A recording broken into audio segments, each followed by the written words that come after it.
I've still got the plague, but feeling a little better now. We'll see. I'll try to... I need to get some water to keep near me. I need to see if I have a cough drop, too. Maybe a cough drop would help. So, yeah, yesterday... we got trolled a little bit. I mean, not necessarily trolled. I mean, that's just how the system works. Like...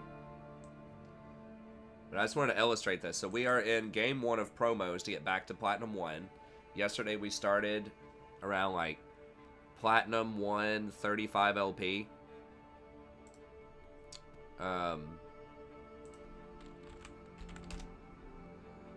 Platinum 1 35 LP, and I think we went -1 game. And we're still 2 under getting back to even. So yesterday we were at... Let's see, 1, 2, 3, 4, 5. So we lost 5, and we won 4. So we're -1 game. And yet, to get back to exactly where we were, we have to win 2 more in these promos. We can afford to lose 1. So we have to go +1. And then we have to win at least 2 more after that. So we have to go +3 to make up for the -1 that we had yesterday. That's the magic of the promotion and demotion series. That's what makes it so fun. Is that, you know, you get to go 80% to get back to where you were.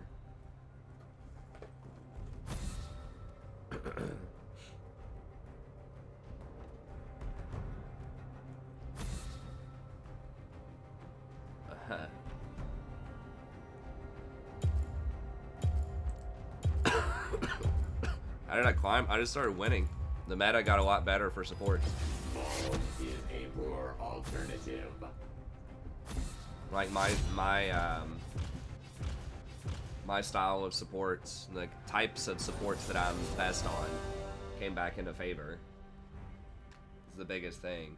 I mean, I think I'm doing like a lot of stuff structurally just favors supports in the preseason, like the extra gold. Off of not having to buy the gold item in the early game favors supports. The junglers getting nerfed in the early game favors supports. Like dragons being pretty strong in the mid game favors supports that can push, range supports that can get priority, get scuttles, control dragons. The nerf to Aftershock favors Enchanter supports a lot. I know there's a lot of content creators out there that don't think it's a nerf. It's a huge nerf to Aftershock for supports. I mean, it does half the damage and gives like half the resistances. I don't know how people try to justify that it's not a nerf. I guess we do Rakan here because we've got Xayah. People try to justify, oh, it's not a nerf because the cooldown's lower. It's like, well, yeah, it is. You know, because a lot of times you're not gonna, like, you're gonna get busted up a lot more, and you don't get the sustain. You don't have any sustain on Relic Shield anymore.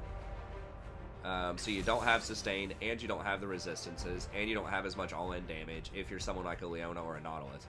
So, you know, a lot of things. I talked about it in my meta overview, pretty much, so if you haven't watched that, check that out. And I'm going to talk about that more when I do the support tier list tomorrow. Basically, there were just like 10 different things that played into my favor.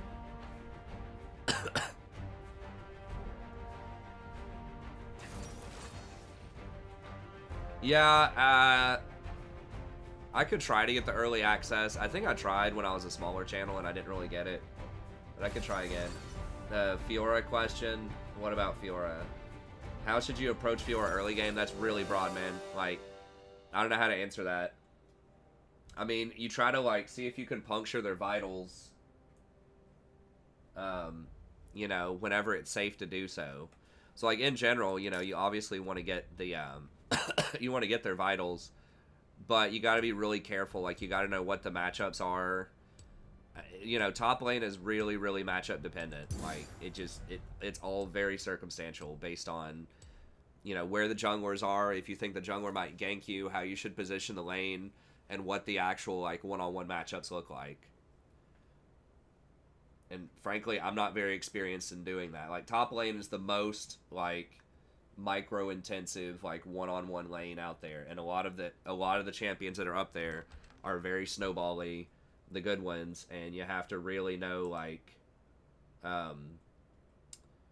you have to really know what's going on. I mean, Fiora specifically, you need to know what you're up against, because, like, the biggest the biggest thing that will determine if you're going to win as Fiora, if you're going to win your matchup, is when you use your riposte or riposte or whatever. You have to know which ability is really dangerous from them, and you have to, like, predict it and know the animations, and you have to be able to riposte it. So, like, you know, Renekton versus Fiora is pretty much all about, do you riposte Renekton's W stun? Or, like, Jax into Fiora is all about, do you riposte Jax's stun? That's a huge part of it.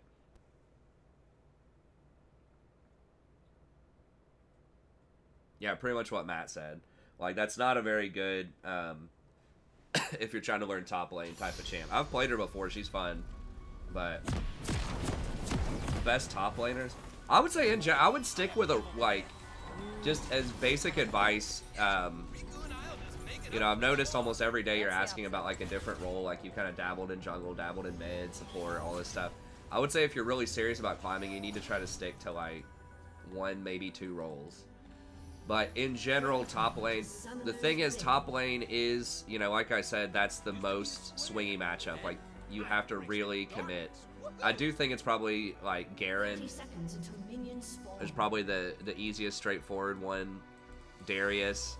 But a lot of those matchups, you know, like I said, I think that's probably the hardest micro lane, like, one-on-one. You got to put a lot of time into it.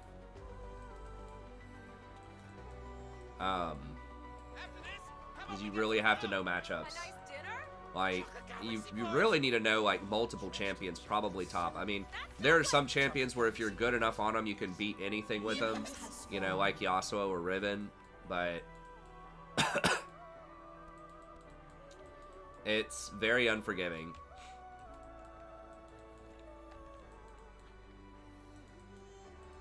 I think jungler is almost always one of the strongest roles. I mean, what a lot of high-end junglers will say is it's the most impact in the early game and it's the least impact late game, but a lot of games can be determined, you know, in the early game. Is up against Braum? I'll just give her a shield.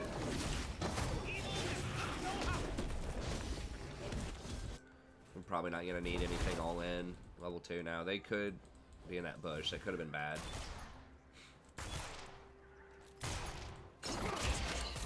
Well, that's why you have a mute all button.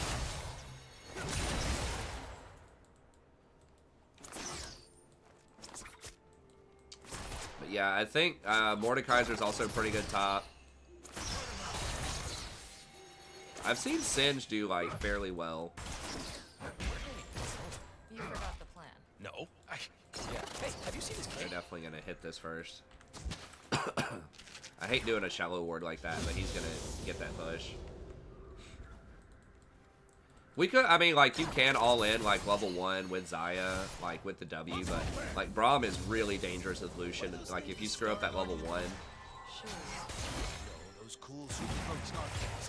I want a blue one. And I don't know who the Xayah is. I just don't know if I can trust her or not. Okay, we need to push. Okay.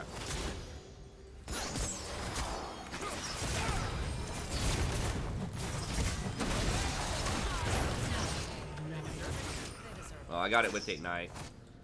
An ally has been slain.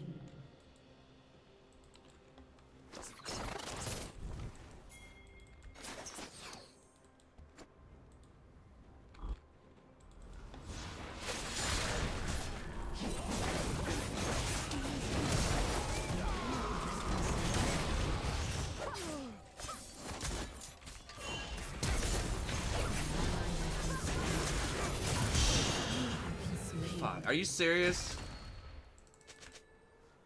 How did Braum beat her over there? Has been slain. Oh my god. Unbelievable. I did miss my stun though. I cannot believe Braum beat her. Like, we had priority. It was pushed in a tower. How does she not just push and rotate onto that? No, that's really sad. Makes me sad. My cloak is woven from the whispers of star fields, the secrets of the galaxies, the wind of the seventh moon. Ooh, and it swishes. Swish, swish.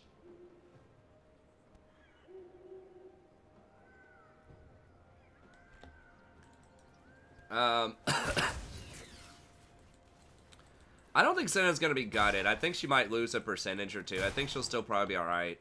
Why can't the star I don't know about Yumi. I think Yumi could potentially be pretty good with the changes. It depends, like, the wording on the W, like, on the patch notes is weird. Because it says whenever she gets immobilized, she can't use her W for 5 seconds. I don't know if that's only when she's channeling or just, like, period, if she ever gets immobilized.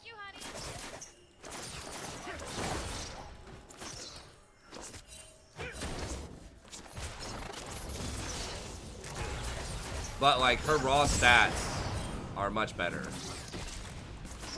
And one thing that, like, Freak pointed out that I hadn't noticed before is the scaling is now based on the person you're attached to.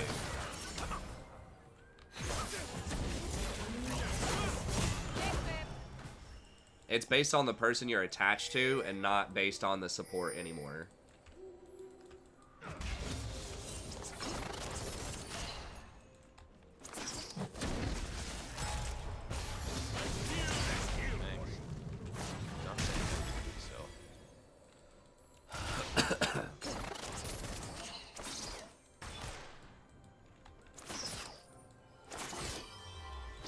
That was a pretty obnoxious roam. Damn. If Zaya would have just roamed, we would have had that so clean. I mean, if I hit my W, we would have had it pretty clean too. I don't know how Braum out-rotated her though. He just like let the whole wave burn at the tower, I guess, and she just like stood there auto-attacking the tower, I assume, instead of rotating. I think we got a problem. Think or no? No, we got a problem?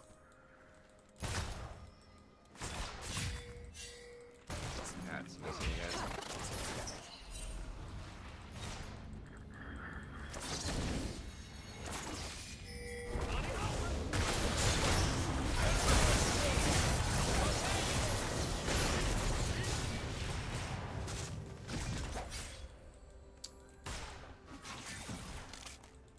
How? So Rek'Sai knocked him up, but he got to complete his jump, right? Or did Rek'Sai miss the knockup? It felt like Rek'Sai knocked him up, and then I was like chaining a knockup, and then he still went through. That was really weird. I feel like he should have been knocked up and died, but somehow he still got his combo off. What would you do if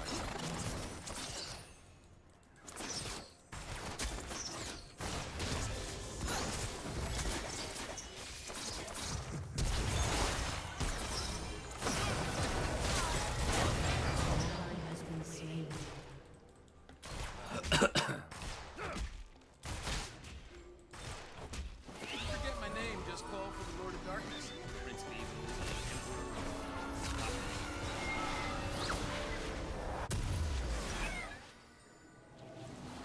I mean, if people want to play like more mechanical champions, that's fine. It's just you can't get upset if you're not going to climb that much.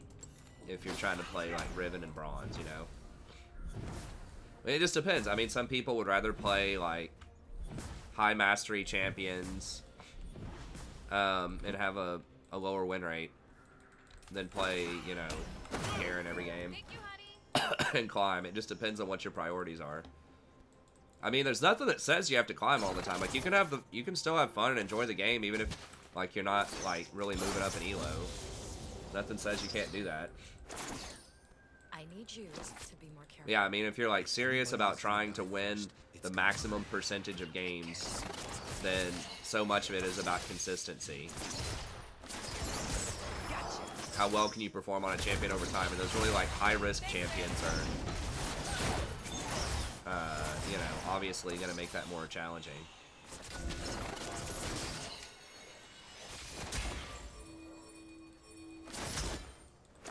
How am I so far? Oh, because of the roam. I was gonna say, how am I so far behind on experience? That's how. Dude, run! I don't have my shield.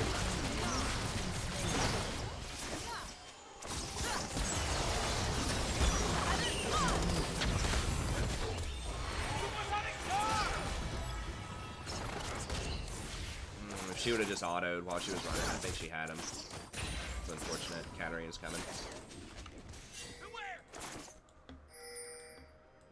Dude, like, seriously, dude? What? How many pings? She might be dead.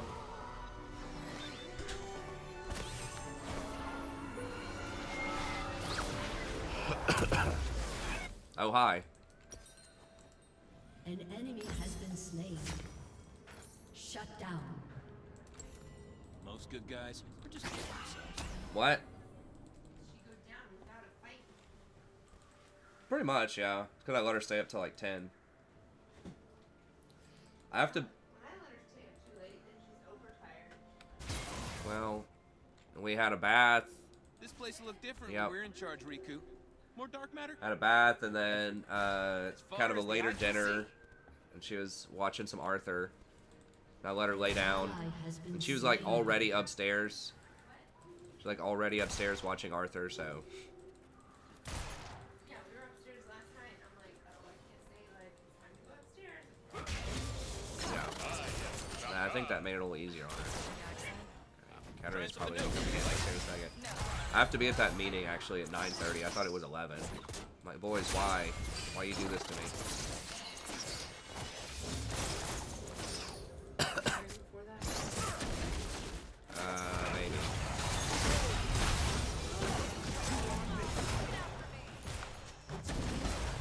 Damn.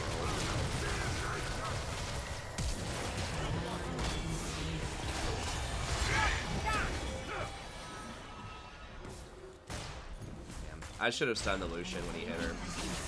I think I had my ult up.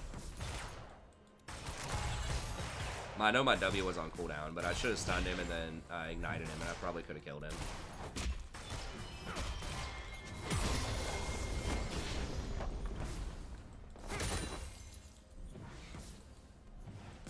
Do-do.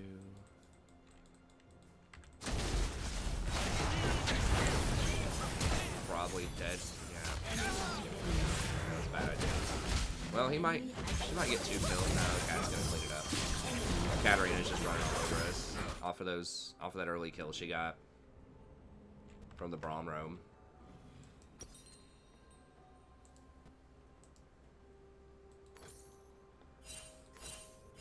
Thanks, Riku.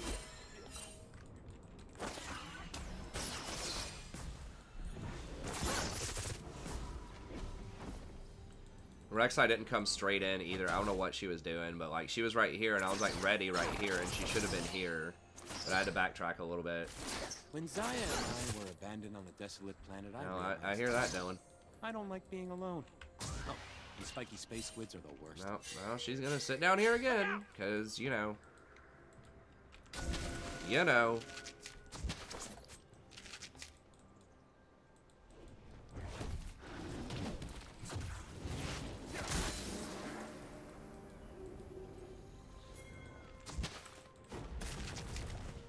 I'm putting it right there so it'll see both entrances.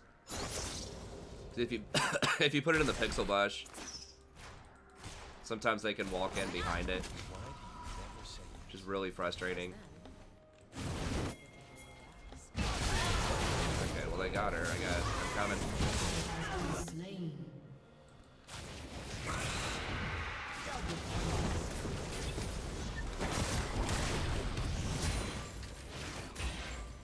Okay, come on.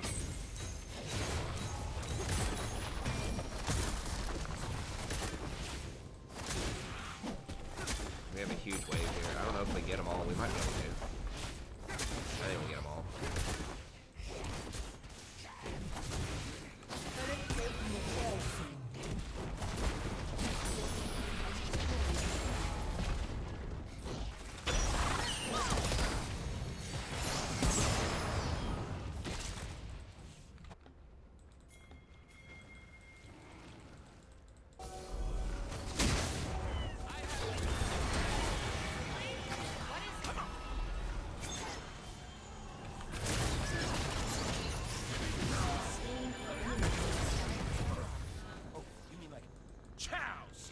That was really smart of the Lucian. Bizarre that he like dashed over that wall, but it worked out.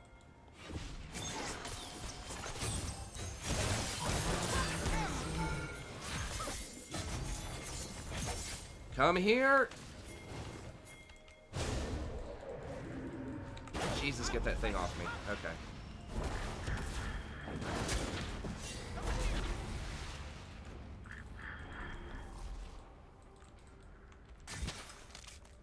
Stare in the mirror. It's daily affirmation.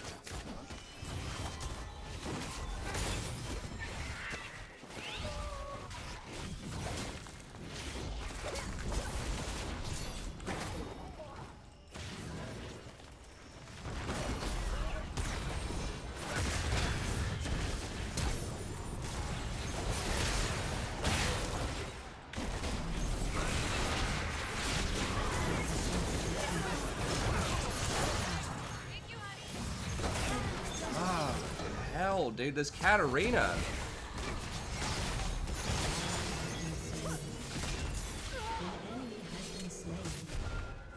This is like such a 1v9. She's just always roaming. I mean, we do have tower advantage, I guess, on her.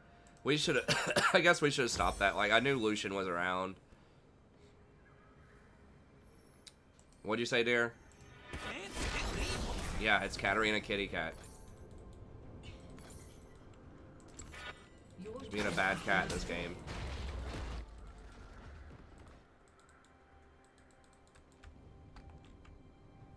Your team has destroyed a turret. We did get some shutdown on her, I guess. Yeah, they're gonna get that dragon now, though. I mean, we are up 3 towers to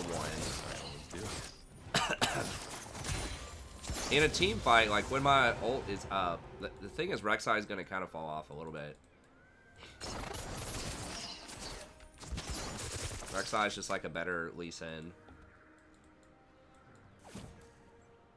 You remember the Afe waterfall? Didn't we die there? I'd like to go there again. But Oh no, we didn't get bot tower. I thought we got bot tower for some reason. Okay, so we're up 2 to 1 on towers.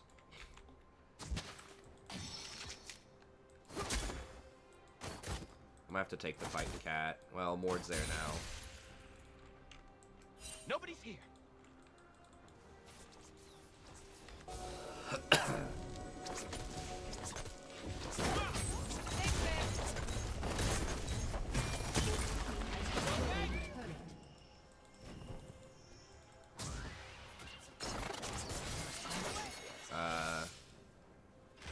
He's gonna kill us, right? I mean, he's got his ult.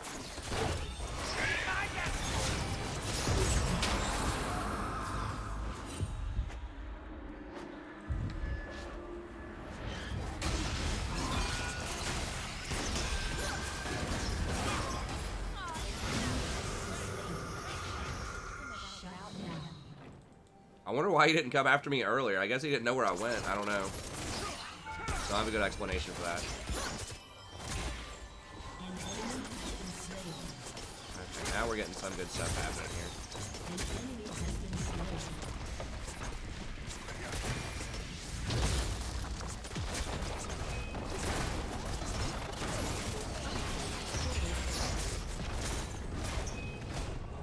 They should. Okay. Yeah, we can keep pressuring. Dang, that was a huge CP.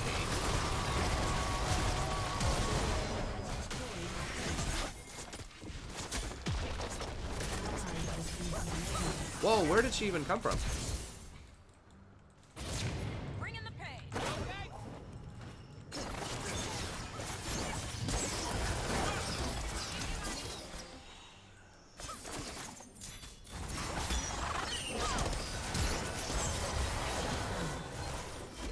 An enemy has been slain. First tends towards chaos.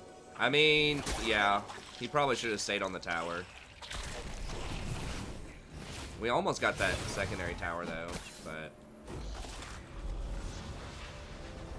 I need to buy. They might get ripped here in a second though.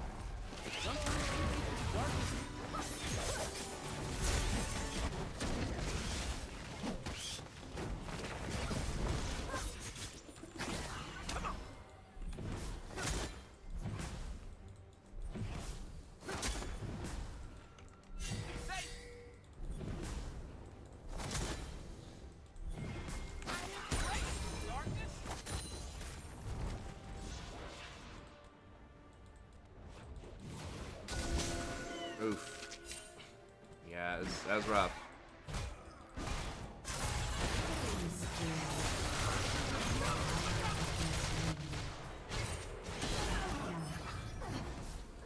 Nope. That's just dumb. Well, I guess at least they didn't get rift, but they did get a tower anyways, I guess.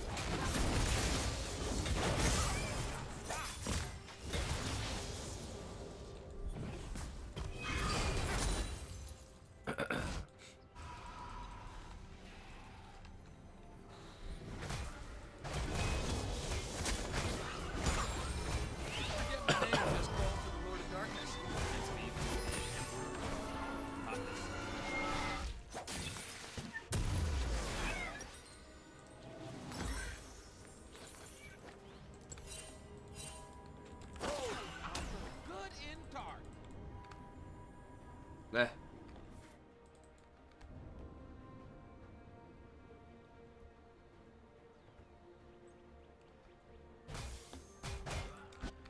I mean, we just overstayed on top. I think if Jax, like, if he just, all he had to do was zone off the Lucian, and then just turn around and hit the tower, and we could have just left. Like, that was the correct play.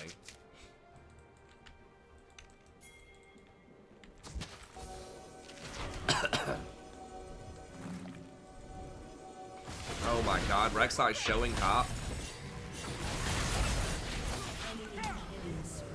Why are you top? Mysterious mystery. Why are you top? Like, everyone else is here.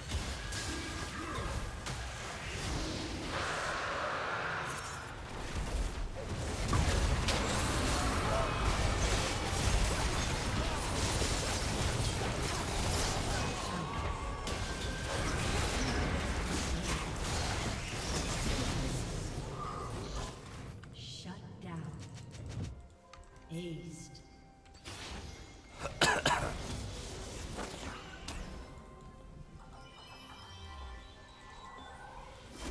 Perfection doesn't exist, except for my hair.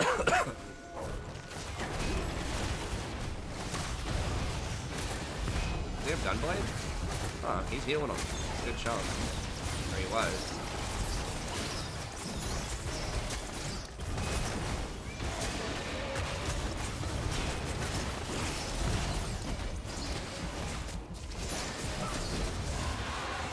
Body block that Q, make sure there's a 0% chance he steals it.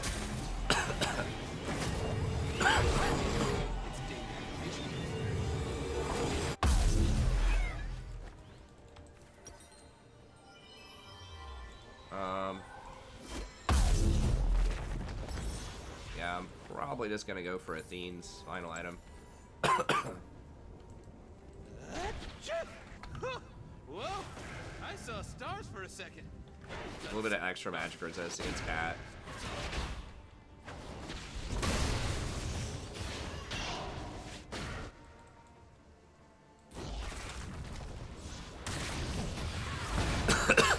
Redemption might be a little slow.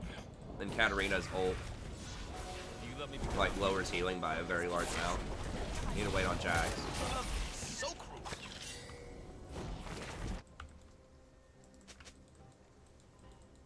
Don't get caught. Don't get caught. Don't get caught. Don't get caught. There's no reason to be up that far, man. Like Jarvan.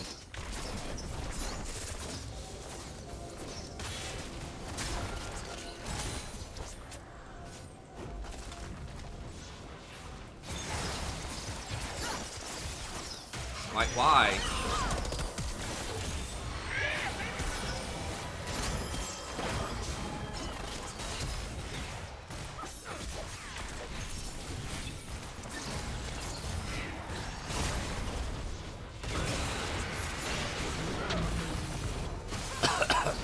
What the hell?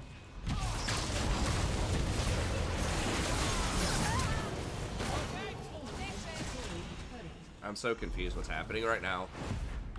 I guess we're winning.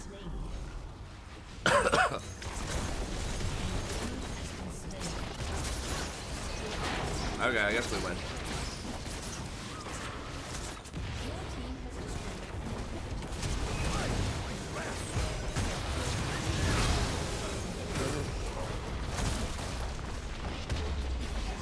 Mom got her, baby.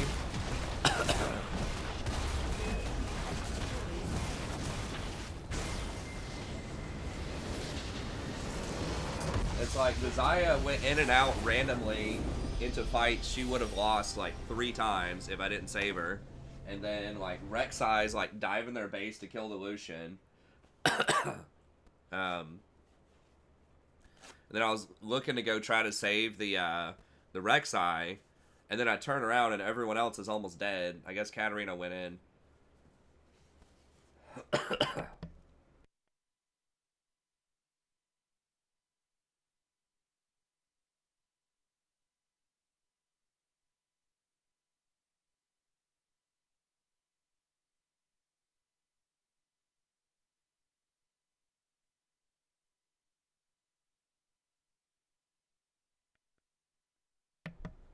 I mean, yeah, she survived, but like you can't be results oriented. It was a bad play. It was fortunate that it worked out in our benefit.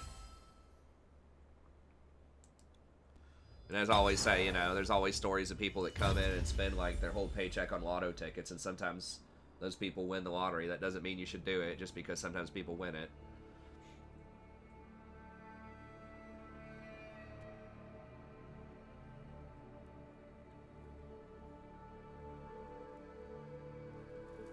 Like, she just pushed up by herself. I don't know what our other team was doing. Like, the rest of the team was just wandering around aimlessly in the jungle like at blue buff. What we should have been doing was pressuring safely while Jax, like in the mid lane, while Jax got pressure bot lane. That's what should have been happening. We fight over vision around the little jungle area like we were. Slowly let the minions push up, wait on Jax to get side lane pressure, and then we, No, Gnar is bad. Like, Gnar is very, very rarely good in solo queue because he requires very precise timing on his ult and, like, teleport play. So, like, you need to be able to, like, teleport to fights right when you're about to transform. And you need to get flanks, and you have to count on your team to actually start the fight. I don't think he's good right now. I think he's just been outclassed. Like, there are so many better, like, ranged harassment champions that have come out.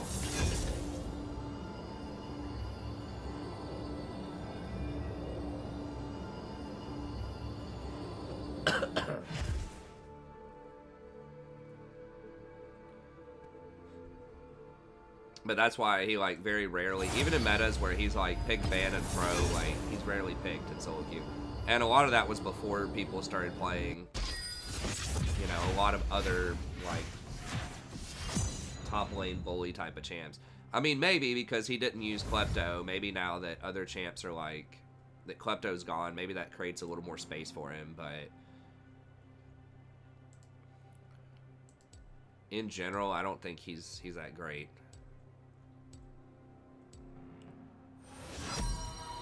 I think someone like Kled is not exactly like Gnar, but if you want that sort of like I don't even know. I guess they're very different, but Kled actually is pretty good. Kled does have the engage, you know, he does have kind of bruisery tanky stuff with like a pet. Yeah, Gnar's at 48%. I mean, percentages don't always tell the whole story, obviously, but I just think he just requires too much like timing. Is a poor alternative. Quinn top maybe, Jace definitely no. Like, I don't know. I really don't like champions that are like all in on the early game and they're just terrible late game, which is pretty much Jace, unless he's like ultra fed.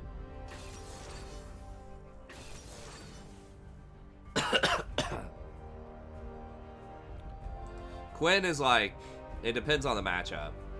I thought Quinn was going to be a little bit better than she turned out to be with the that new lethality item. I thought would be really good on her, but they have nerfed that item quite a bit. And she has a really hard time against tanks later.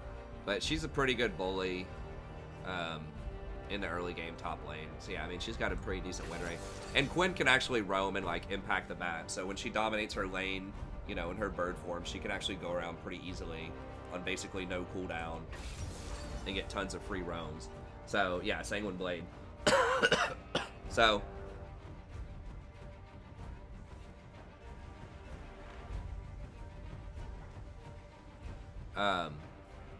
You know, if you can, you know, dominate your lane and roam around, she's a very good, like, Smurf type of champ, I think.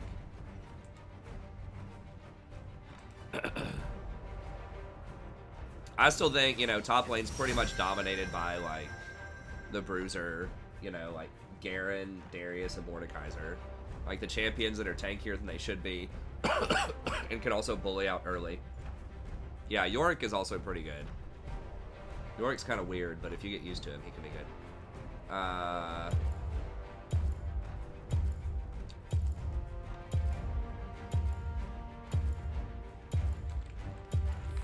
I guess we can just do Rakan again. Let's dance.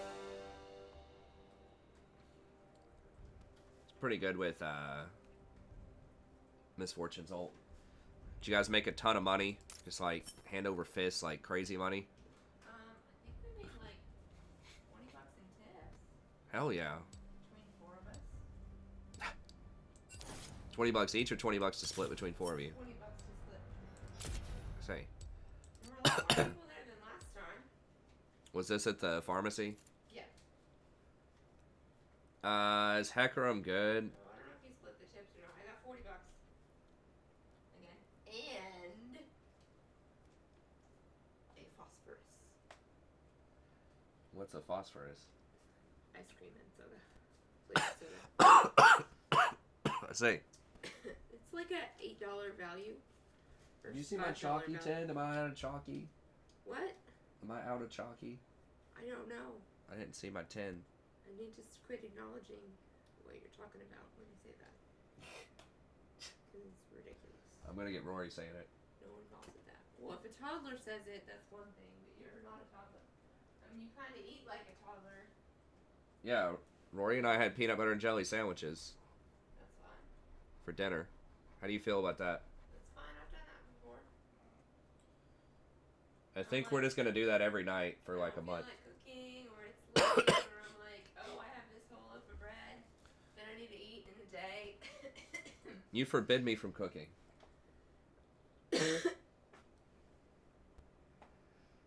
You've cooked, Eh.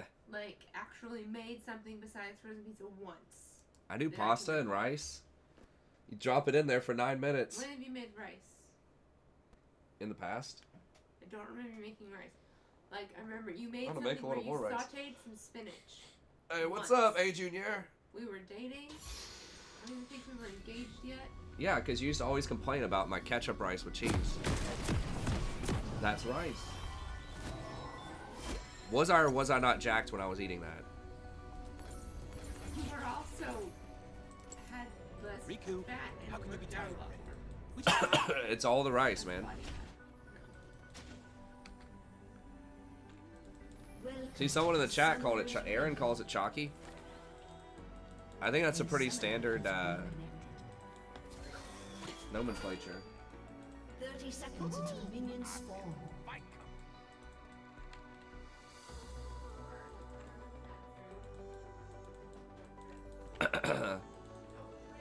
Yeah, Fizz is. I don't know where. Okay, Fizz is going top lane. I don't know. I'm in promo, so I can't dodge. It's hella standard. Doing my thing. Shouldn't like it. She thinks it sounds. How did you put it, dear? Handicapped? Minions have spawned.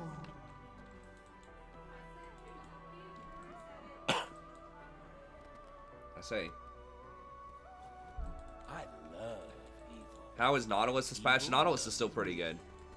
I think he's still the best if you want like an engaged tank.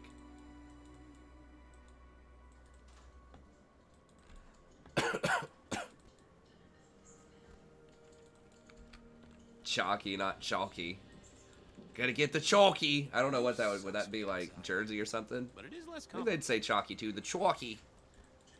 I don't know what chalky would sound like. I'll get you some chalky. My daughter doesn't even say it. I've tried to get her to say it just to annoy my wife, but she won't say it. Doesn't give mana?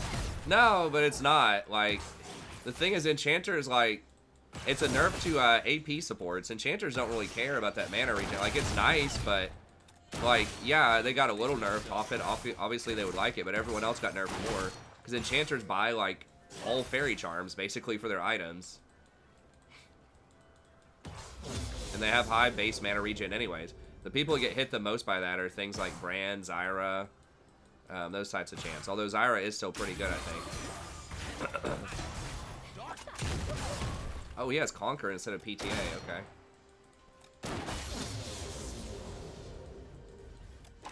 I know. It's just, I don't know. Yeah, we have several people in the medical field, and they just say that's just, if you have bronchitis, that's how it goes.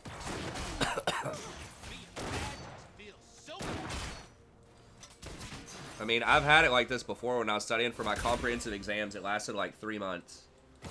It seemed like it. Maybe it wasn't literally that amount, but I feel like it kind of was. It was like a really long time.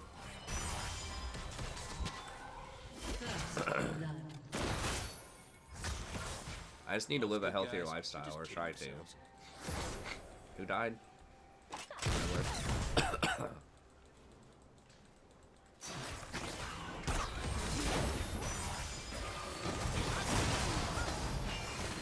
We gotta be a little bit careful because they're gonna win like trades with Nami. Like, she just has better healing than I do early on. How am I behind on it? When did I miss experience?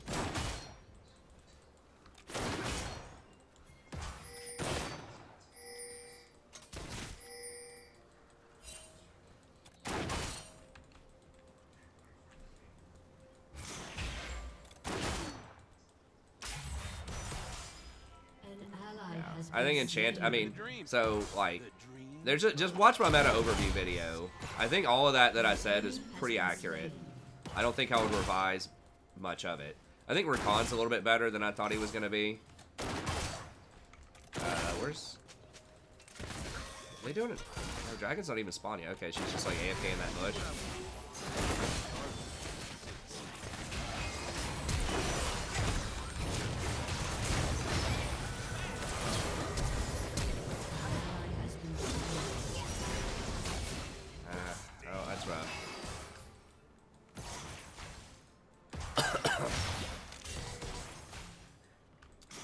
She's got busted up. She's going for the all Dorans.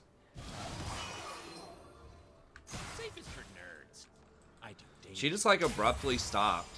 Like, if she would have kept going for the Nami, I think we could have killed the Nami, but she just like turned around and was just really indecisive. Like, we had Nami to like 50%. I don't know. I thought it was looking good. I mean, hey, if you're still winning with Leona, like, you just gotta like snowball hard early. I mean, a lot of people are not playing like what I think is optimal. Also, a lot of people are still playing the engaged champs. Yeah, this has been all the new craze. All the content creators are talking about it. Taking 3 or 4 Doran's blades in lane on Misfortune. They're like some Koreans that do that. Sorry, I don't know if you guys can hear all that. Just let me know if you hear all the like construction noises in the background. My wife's like using the table saw.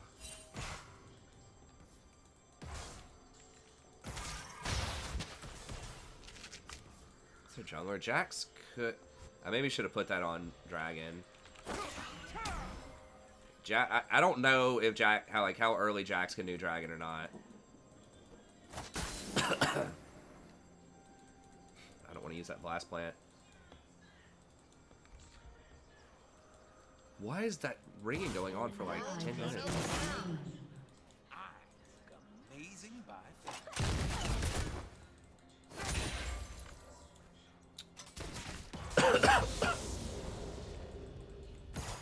I need to get a control. Okay, Jax is top side. I think we'll feel a little better.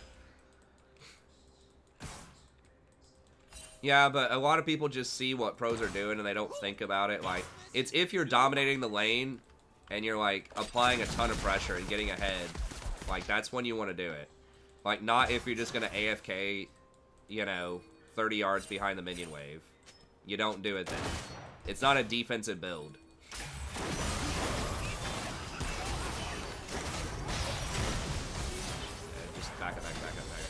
Dead, dead, dead.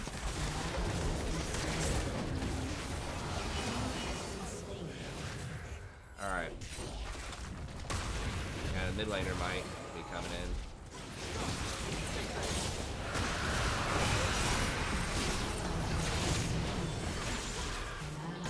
Why did I even try? I should have just run. It was really dumb. She should have just run away. Like, she had her burrow. She could have just burrowed away. Like, if Echo doesn't hit the stun, then he doesn't have anything. And there's no way we have enough damage to kill Echo through his ult right there. This early in the game. So that was pretty dumb.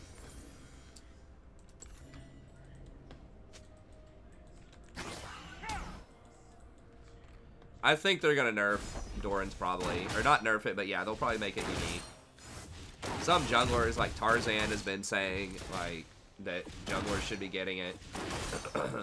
Sometimes. Yeah, it is terrible. But yeah, you should only do it if you're really far ahead. Because it's costing you, like, 300 gold every time you get one of those. It's like 250 or 300 gold. I don't remember, because it only sells for 180. You buy it for 450, so... like 270. So every time you buy it, you're basically losing a kill's worth of gold. So even if you get a kill... even if you're, like, able to force, like, 2 kills off of 2 Doran's blades, you're barely, like, getting an advantage off of it. Because you're eventually going to have to sell it.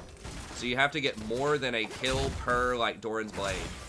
And you're slowing down your progression in the rest of your build. So you're putting yourself really far behind in terms of tempo. So I think it's just... I think it's just dumb.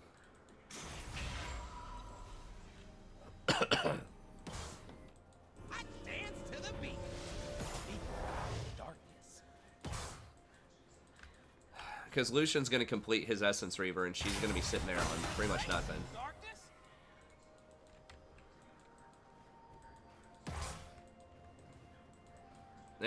Yeah, we should have just left. It was a fine trade, I guess, with the with her coming in.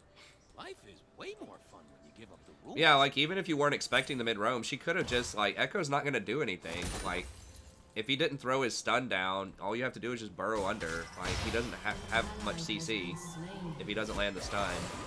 So, you just, like, walk away. Rek'Sai was pretty much full health. It was just really greedy. Echo was also, like, 2 levels higher or something at the time.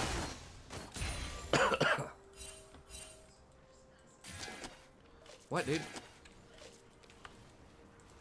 Probably just pinging that people are missing, I guess.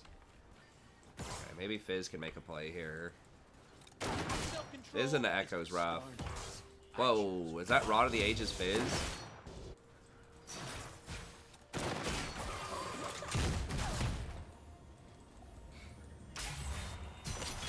I need to try to roam here soon, but I'm afraid Misfortune's just gonna die every time I move.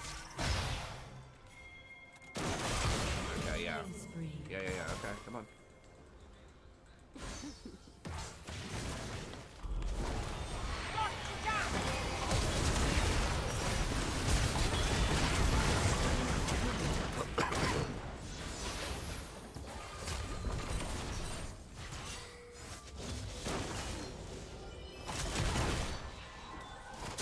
That's spooky walking through the river like that.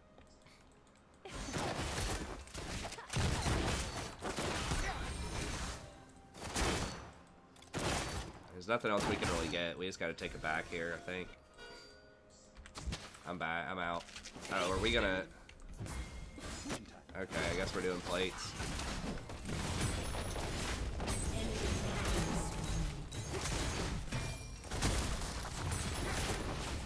We're gonna lose a lot of tempo off of this.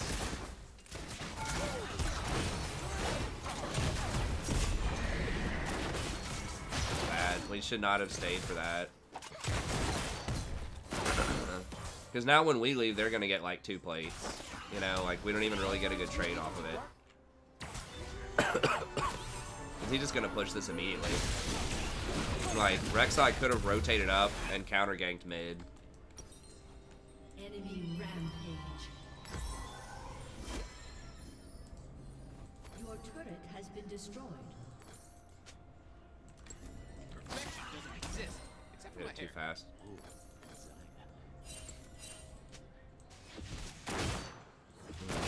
And she didn't even buy.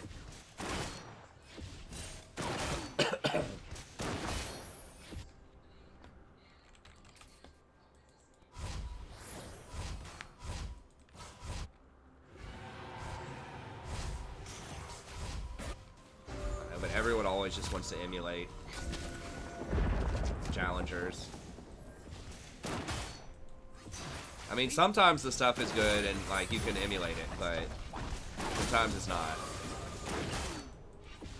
I think a lot of like the problem, like you can look at stuff for inspiration, that's fine. It's the problem is like not understanding why or thinking about why people are doing certain things. We're about to get out. We gotta get out. Get out. Get out. Get out. Get out. Get out.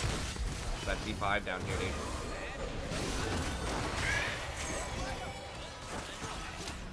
She's dead. An ally has been slain.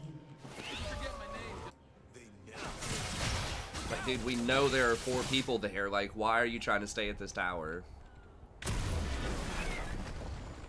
They just killed our jungler. Like, literally just killed him. Like, what do you think they're gonna do next?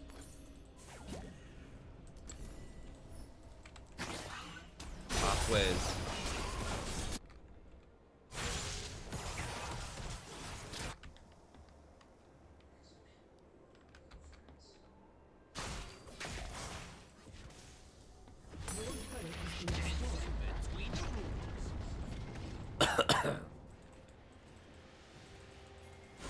Yeah. Yeah, I should have just left her though. I wasted my ult. I mean, it's not a really like a super long cooldown, but I shouldn't have even wasted an ult. There's no way like we can defend against 4 people under tower with how far behind we are.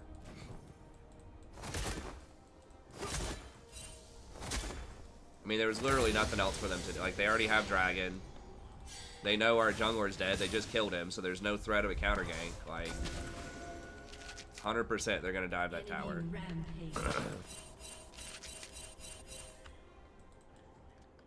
Rek'Sai's like ping and fizz. It's like, dude, you're 1 in 6, man. Like, think about what you're doing, because whatever it is, something about it is wrong. If you're 1 in 6.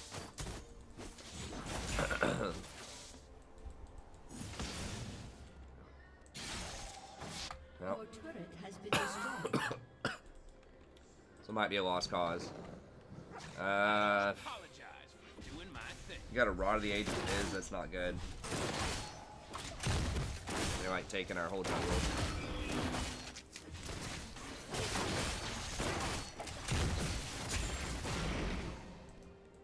I'll wait one more minute. I don't know, like Rise can scale in theory, but let me see if I can bait out his thing. I was trying to see if he would try to jump the wall. What's up, Dylan?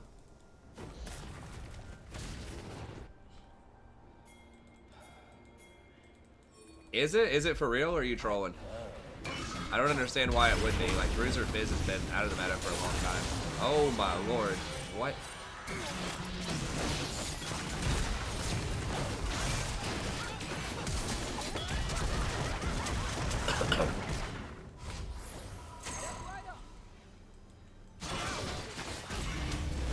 Enemy is godlike.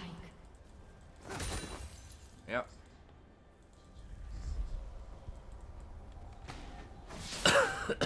That's rough, Dylan. I mean, we're about to have one of those right here. And it just happens sometimes. Just the nature of match-made games. They are, you know, sometimes the system's goofed up. If people are off-rolled or trying stuff out, or they just, I don't know, just have a bad game. It's like, yeah, why? Like, I don't know. Everyone's trying to blame everybody else. It's like, dude, we're all, like, failing here. This is, I don't know. Like, nobody's playing well enough to really, like, ping other people.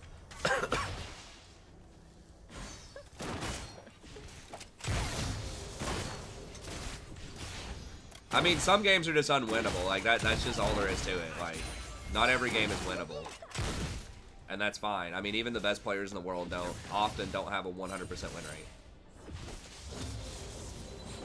You know, if they have like over 100 games or something.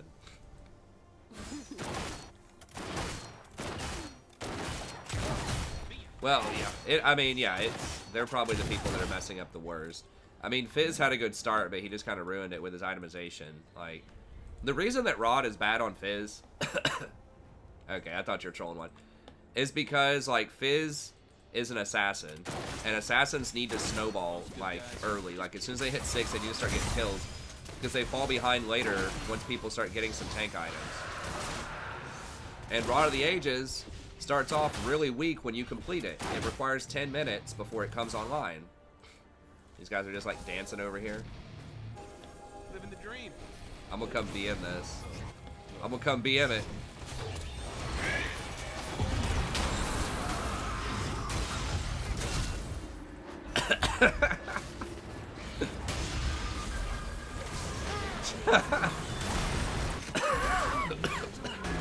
Well, at least we got a giggle out of it.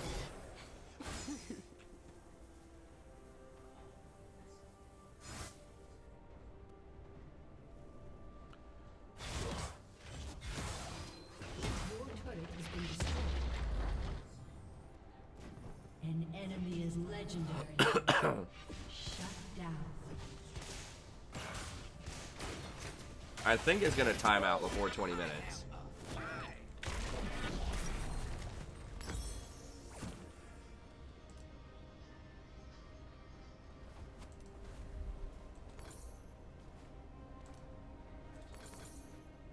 I think the last person might be waiting. It's gonna time out before 20 minutes. Do what I want. Okay, yeah, I'm cool with it.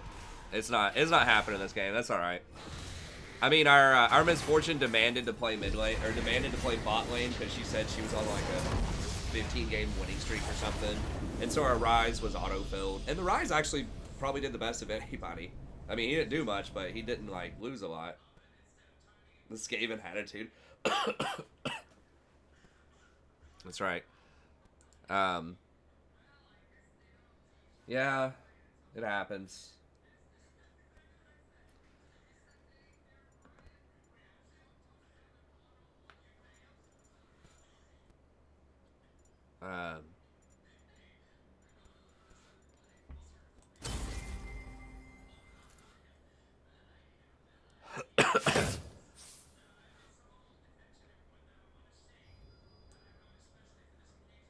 Oh, I just noticed she has Conquer too. That's not right, right?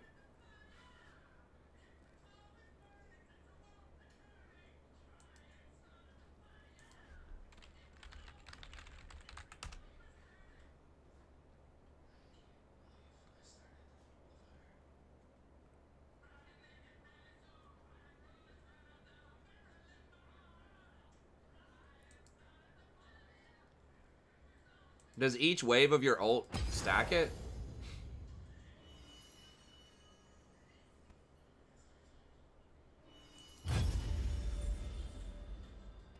Oh, it was Grasp Fizz also? I didn't even realize that.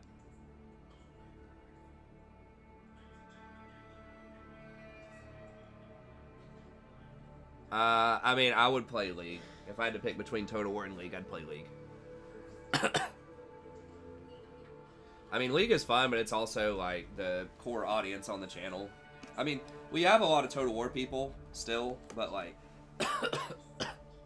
I mean, I like them both. Like, I don't want to, you know, downplay the Total War. I do enjoy playing Total War, but...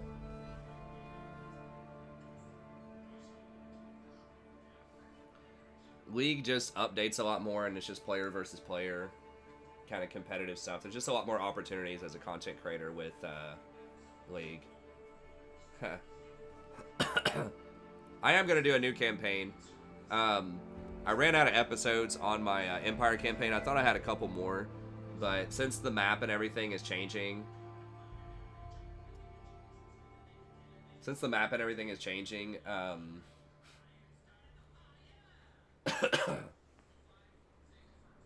then I'm just gonna wait until Thursday and I'll start with Skaven. Let's take a couple of days break. I do have a I do have a Vampire Counts campaign that I like pre-recorded, but I don't want to start releasing it right before like the new map comes out. I am gonna release it because, you know, I've already got like a lot of episodes on it.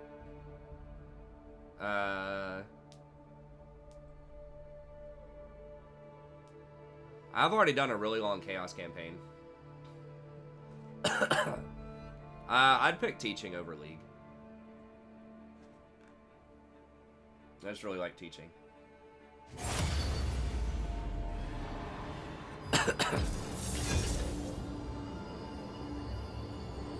Which champs do I think need nerfs? I don't know. I don't think there are that many that are jumping out. Garen. I mean, Garen is getting a nerf.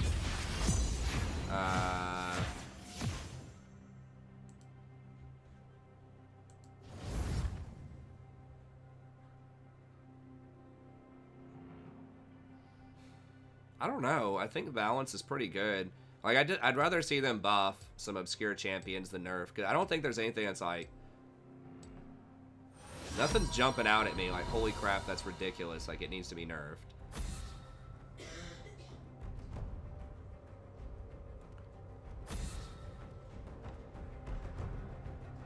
Other than, like, maybe Garen, just because he's, like, so, like... It's so easy to play him. And he's so effective.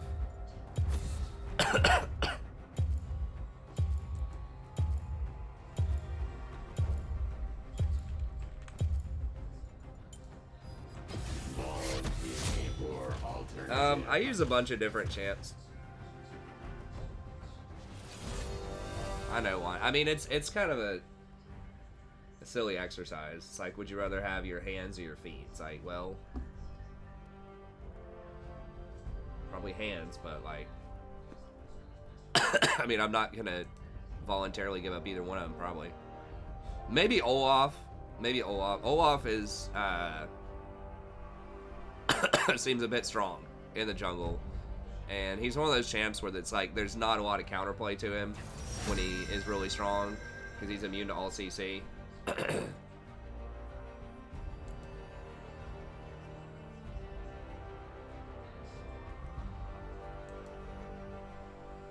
I would probably build like Righteous Glory Blitz, however you're classifying that.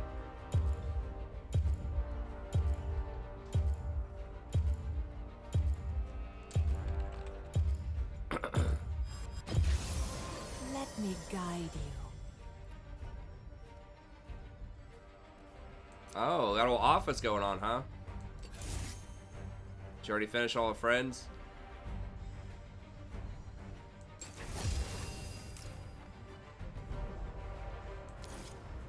Oh, it's like mid lane Ezreal?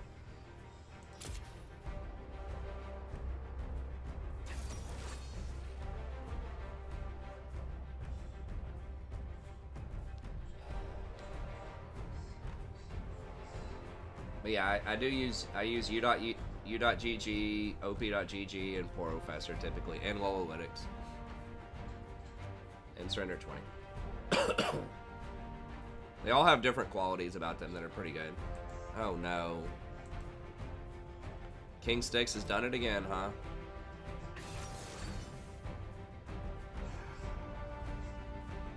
Well, hopefully this guy's good on it, because it's game 3, I can't dodge. Okay, thank God, someone else dodged. The guy was gonna brand jungle. King Styx swears it's like a decent jungler. I haven't watched his video, to be fair, but...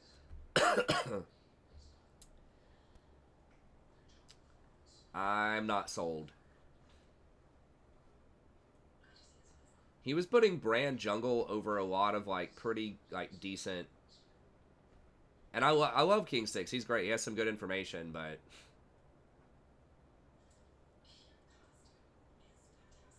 I mean, he was putting it like on his tier list, like.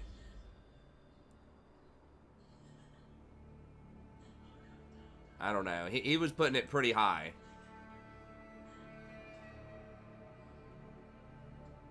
Yeah, I mean, hold on. Let me pull it up.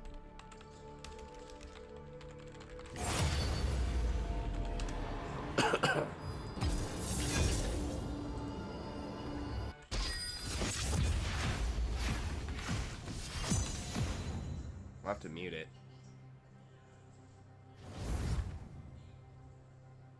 I think it was this.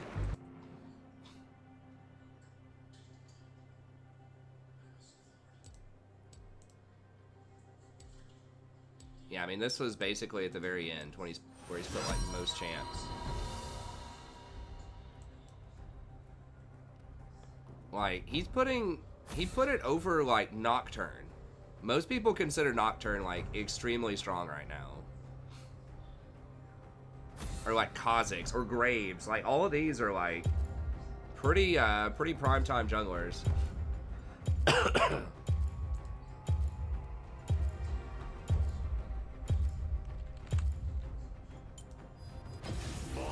Is a poor alternative.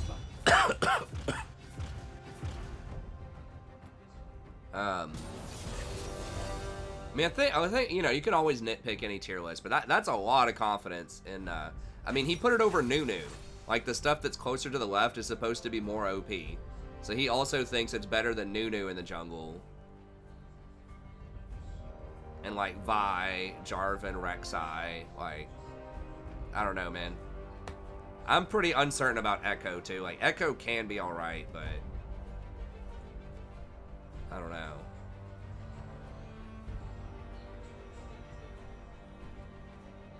I agree that Olaf's like really top notch. But it's like, if this is supposed to be for lower tier though, then you can't put Elise like that high though. Like if this is supposed to be kind of low tier, because Elise is not very good until you get to like Diamond Plus. Yeah, I don't know about the Rengar. I mean, you can nitpick anyone's tier list though, but that was one that just kind of jumped out where it was like, whoa, dude, that's a lot of confidence in that bizarre pick.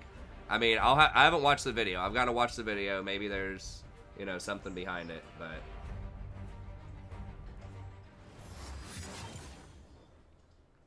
or maybe his list is just confused then, because like I don't think you can put Elise like in a gold targeted elo. Elise and Nidalee, I don't think you can put those in as like recommendations for gold. I know, but you see what I'm saying? There's some kind of disconnect in the logic there. Like if you're making one cohesive tier list, either it's targeted towards like Plat minus or it's targeted towards Diamond plus. So if you have Elise and Nidalee at like tier 1 and tier 2, you can't also have Brand like up high.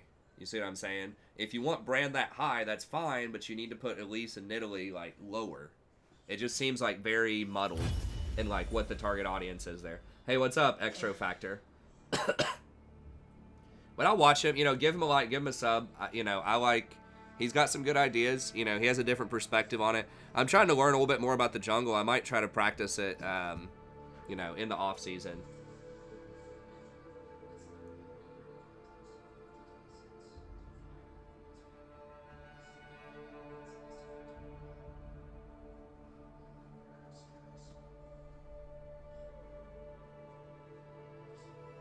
OP.GG individual player performance. Oh, like the OP score per game? Where is that? I don't really even pay attention to it. Like this? I don't know. I don't know what the metrics are. In general, I'm not a fan of those types of things. Like, for example,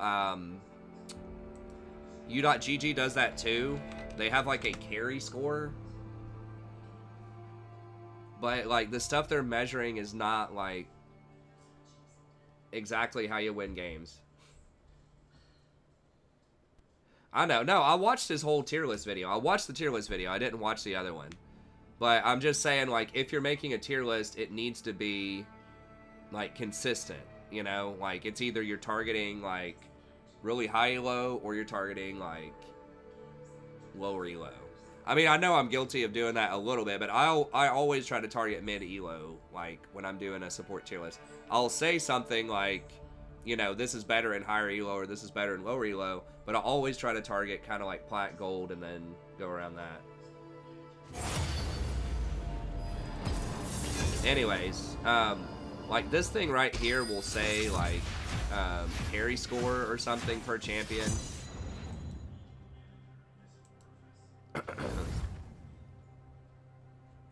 Maybe. I don't know. This thing's pretty buggy. It's taking a little while to load.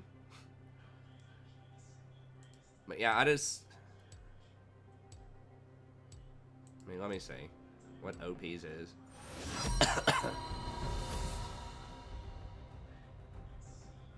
I mean, I just assume it's some kind of, you know, amalgamation of, like, KDA, farm, a lot of stuff like that. But, like, this, for example, says it's, like, a carry score of 77%. It says anything under 100 is, like, not good, right? Like, it says, carry score measures how much of your team's gold advantage you've created versus your direct lane opponent at a certain point in the game. All players start with a 100% carry score, increase or decrease as it goes along.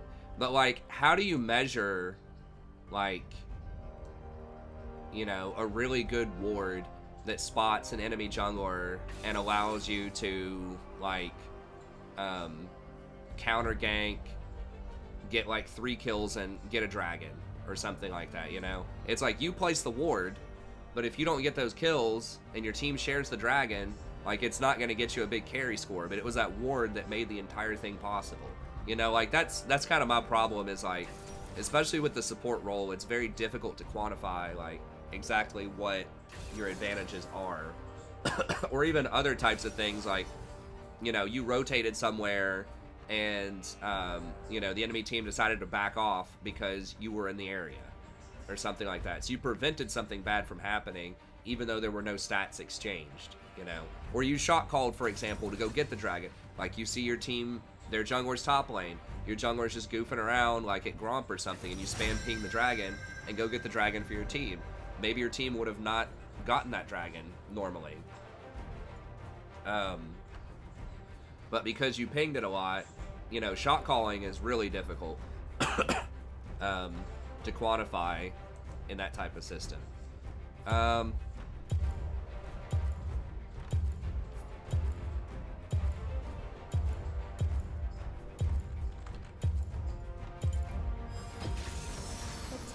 Is at your command.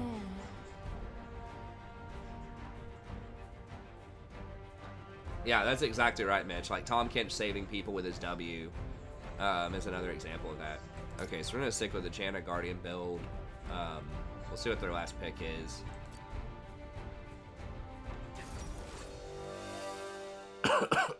I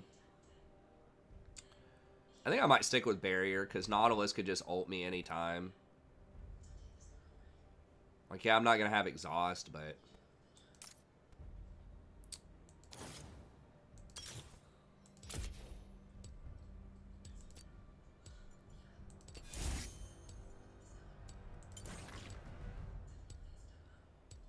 I mean, Nautilus is frustrating. I thought about playing Rakan also, but...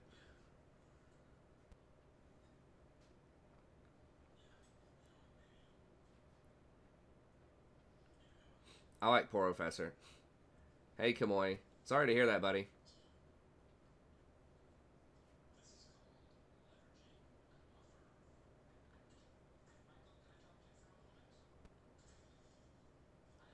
I mean, there's always stuff you can work on, Dylan, you know what I mean? Like, even in really tough losses, just think about, like, is there a way you could have just died less? You know, like, sometimes the best thing you can do is just not die. That's it. You know, like, last game, you know, every time Miss Fortune was caught out and dead, most of the time I ran. I did get baited by the Rek'Sai that one fight, which I should have just run. I mean, sometimes that's all you can do.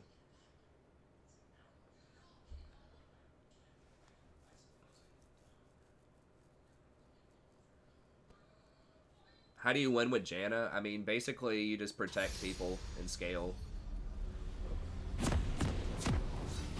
Control wards.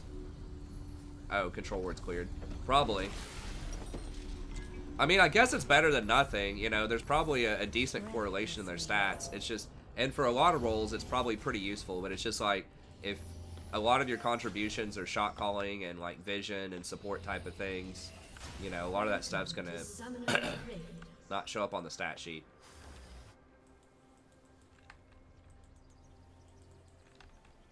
Well, you need to be careful. 30 seconds until minions spawn.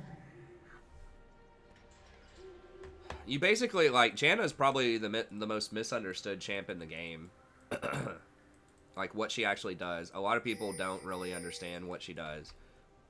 Like, how she contributes. But basically, like, the peel, just like that tornado, she's just so disruptive. If you played against a good Janna, like, you just can't get through her. You know, you've got the tornado, you've got her ultimate to reset stuff. The shield obviously blocks damage, but it also, like, increases the AD on the on the AD carry by a lot. It's like giving him a free BF sword, sometimes even more than that.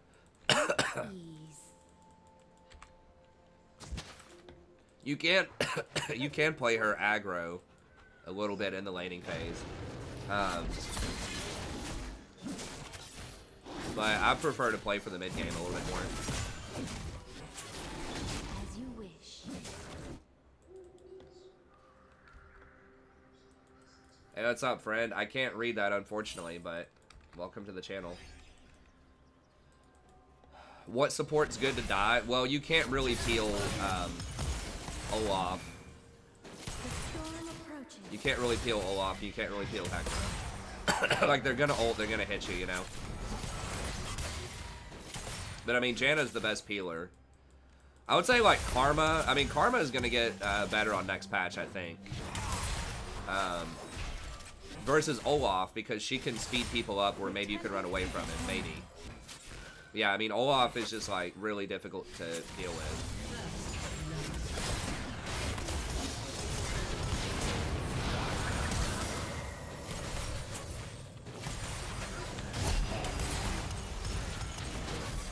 Jesus.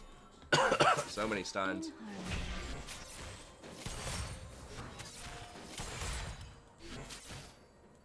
I got, like, creep blocks, I think, into the Nautilus.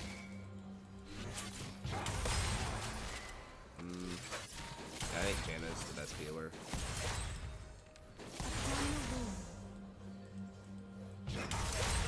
You take a Shirelia's, I guess, and try to get away from Olaf. If you get, like, an early Shirelia's, maybe. He doesn't get Righteous Glory.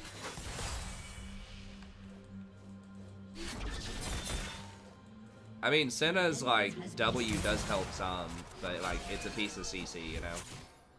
Janna does give people extra movement speed if they're running towards you. Okay, well, that's good. We needed some good news.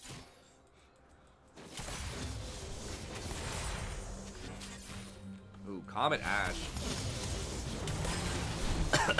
I really don't like Ashe that much anymore. There was a time there where she was pretty good. I mean, I think she still has a decent win rate. Yeah, if you're not harassing more, I don't like the Comet. I think that build has been nerfed a lot because they nerfed her W mana cost by a ton. It's like an extra 20 per.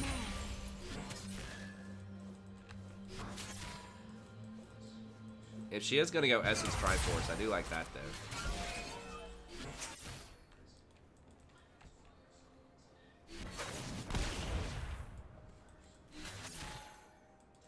As you wish.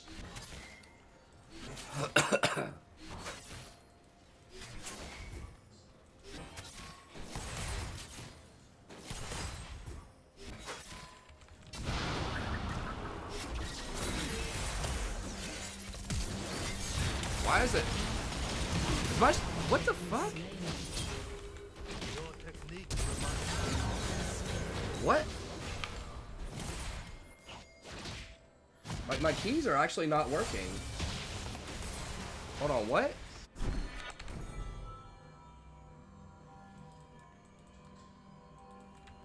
What? My keys were literally not working.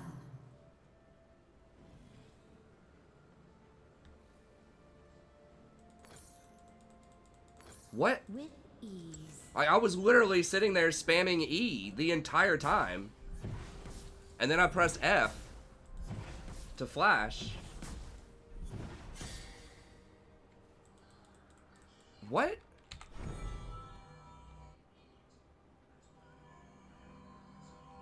It's working now, though.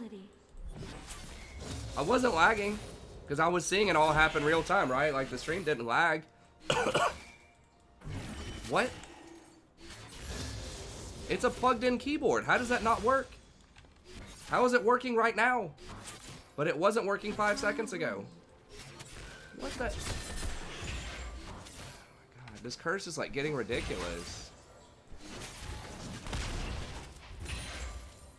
Like getting direct divine intervention to keep me out of diamond here. Swiftly. My mouse is working.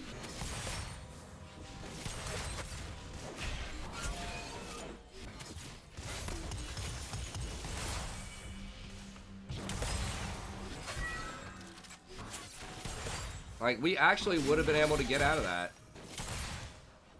I don't think so. I know I was pressing F. I mean, I guess it's possible my hands are on the wrong keys. In harmony. I don't think so though.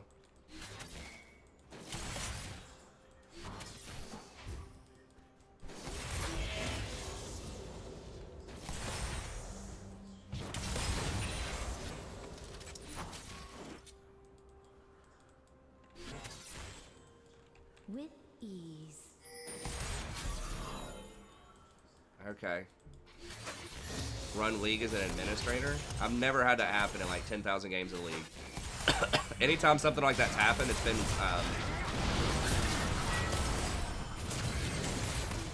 based on lag.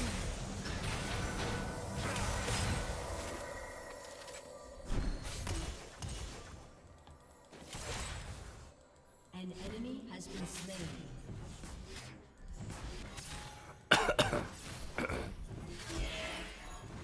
Breathlessly. An enemy has been slain. I mean, I don't have a ward. Executed.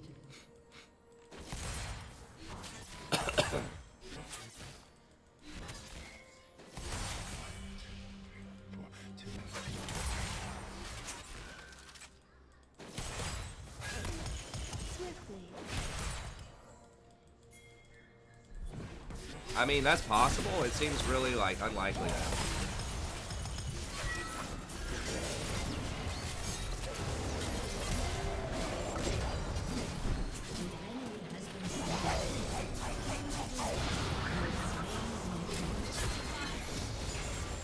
I thought he still had flash.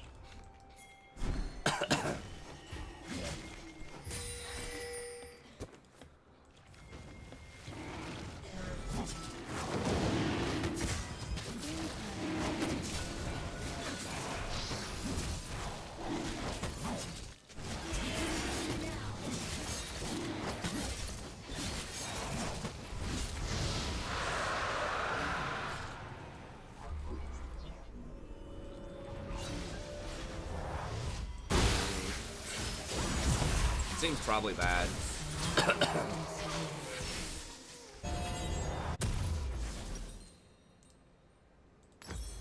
Shut down. With ease.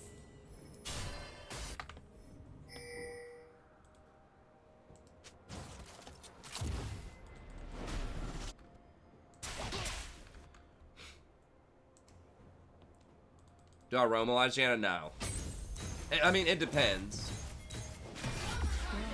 It's rare that, it depends on the matchup, but it's rare that you have like enough priority to roam.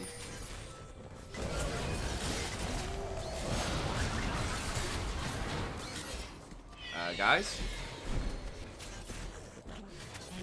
Okay. As you wish. It's nice of the Warwick. I maybe we're just taking it if I was Warwick, honestly.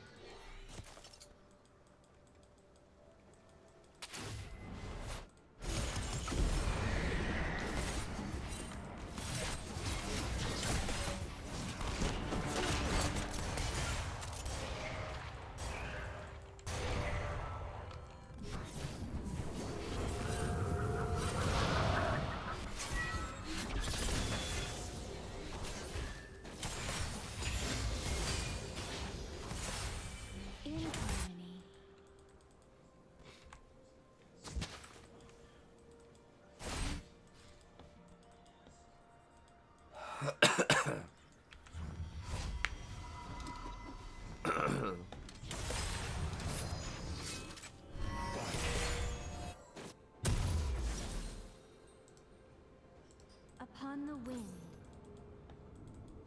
I'm gonna sweep here.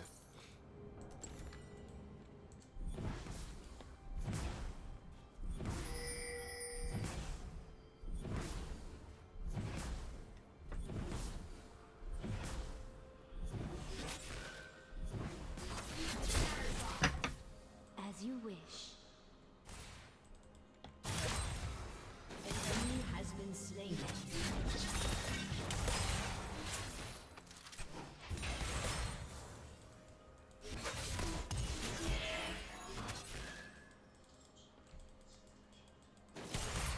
With ease. Rampage. I still don't know if we can 2v2 him, even after like 2 huge ganks from the Warwick. I mean, Jhin is a beast early, and like Nautilus is really powerful in the early and mid game too. Swiftly. Especially with Comet Ash, like it's not going to be a ton of sustained damage there. An enemy has been slain. Breathlessly.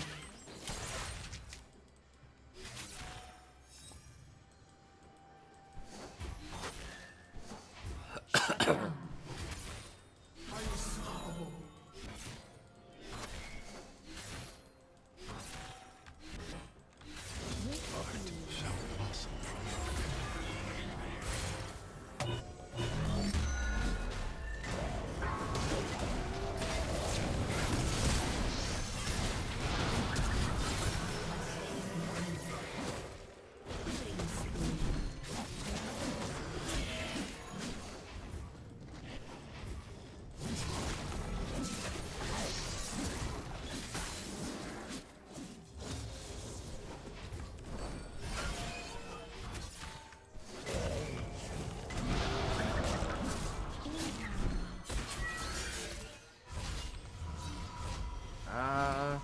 We should probably push one more, but that's fine. It's gonna be about right there.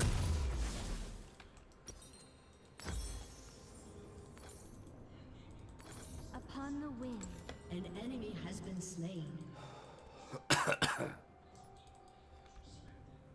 ally has been slain. I mean, so like basically you can roam as Janna, but you don't have to roam as Janna. Like your scaling is fine. As you wish. So you don't have to feel like you have to hard roam and like take all these unnecessary risks. You know, like you might have to do if you're like Thresh or something, because you're not really on the clock. Like you are the clock. If the game goes late, you're going to be more influential than most other supports. Swiftly.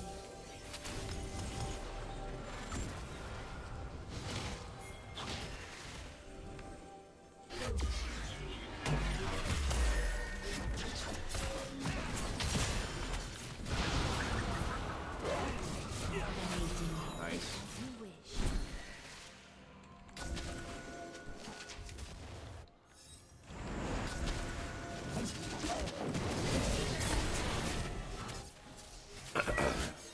I'm going to go ahead and use this opportunity to get some deeper wards on him. Upon the wind.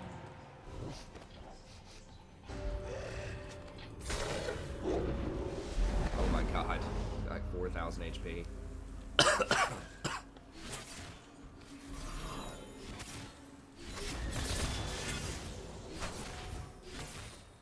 At once.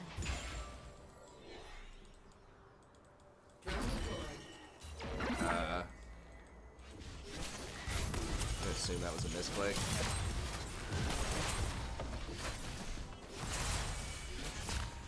Still gotta respect it though. Like we're not that far. Like Warwick has all of our gold pretty much. So if Warwick's like not around, it's easy to get confused about that, right? If it feels like you're winning everything, you still gotta like look at the items on tab. I mean, Jin's still strong. Nautilus may have AFK'd, I don't know.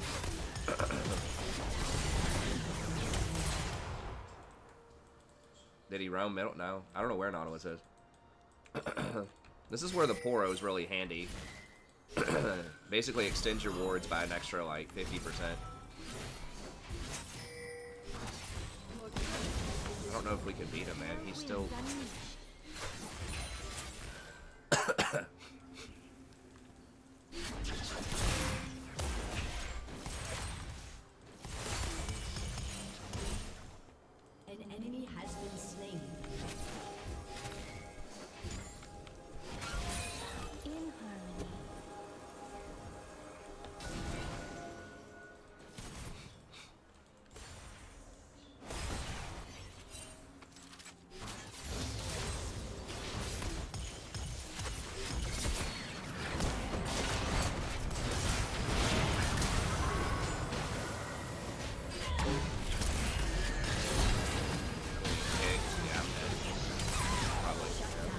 That was almost good, but then Lee was there. I thought he was just topside. How did he get down there so fast? He have Moby boots? No, he just was there.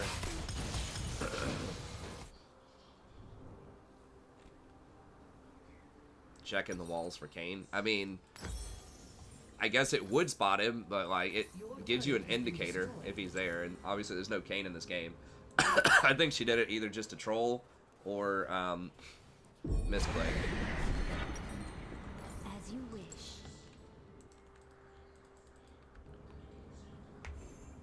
Your team has destroyed a turret. Alright, we gotta get it together here. I might roam top.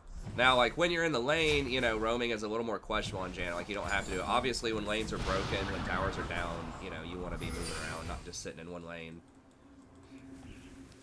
You always want to be thinking, like, what's the enemy team likely to try to do next? And, like, get there before them if you can.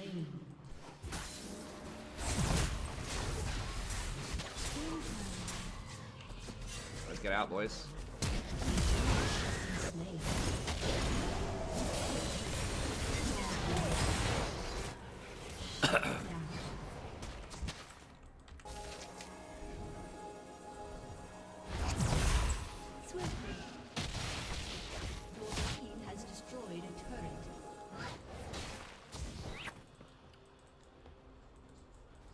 He's thirsty. Oh god, he's so thirsty. Is that a thing? Isn't that a saying now?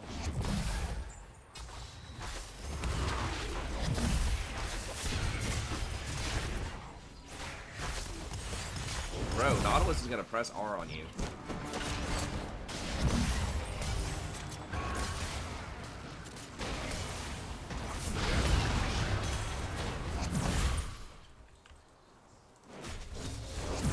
I had to blow my ult because he's clowning. Thirsty is a thing. I'm pretty thirsty right now. Hey dear, I'm feeling thirsty. You want to help me out? I need some help. I'm thirsty. I have a thirst.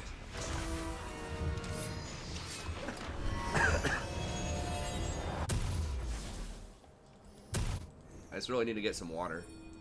Swiftly.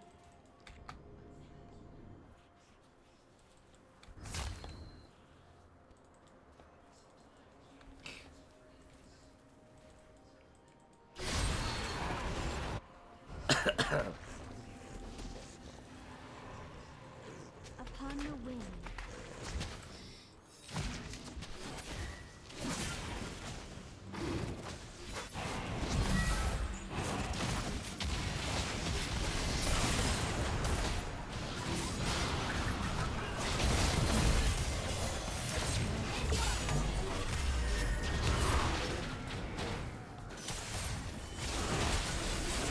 Who's not here? Why does it feel like... I mean, I know Singe is not here, but...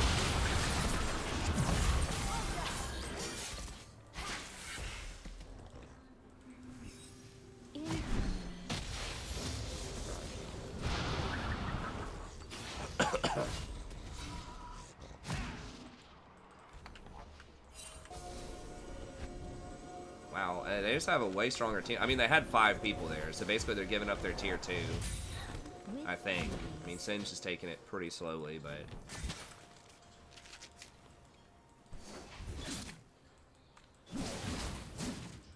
That's adorable, or if I should be horrified. I mean, Singe can team fight. As you wish. Like, he should at least get that tower. I don't know. I don't know how he didn't get the tower.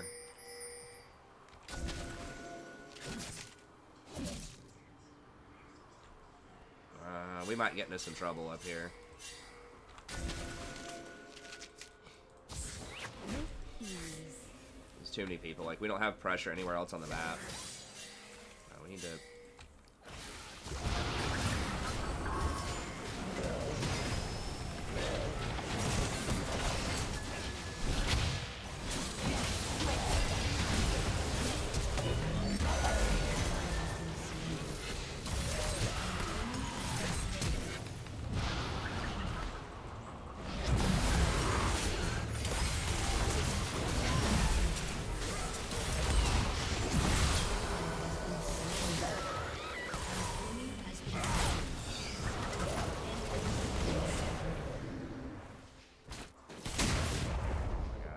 walked into that. I didn't notice that was going to be his 4th shot.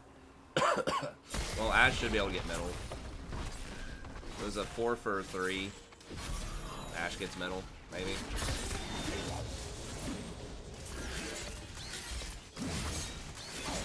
If I didn't die, that would have been a cleaner 4 for 2. Hey, what's up, M15?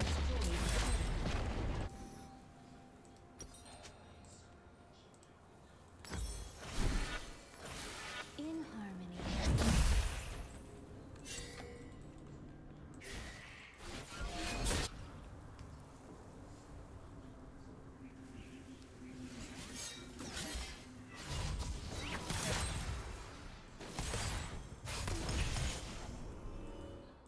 Upon the wind.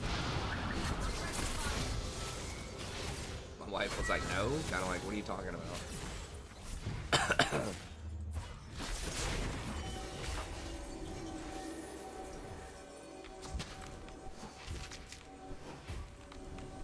Swiftly.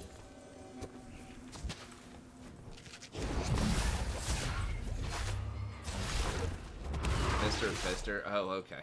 Leet speak. Yes, thank you for the translation.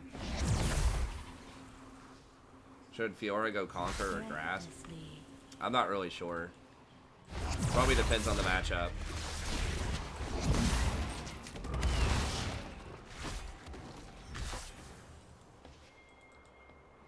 You will. Yes. Upon the wind.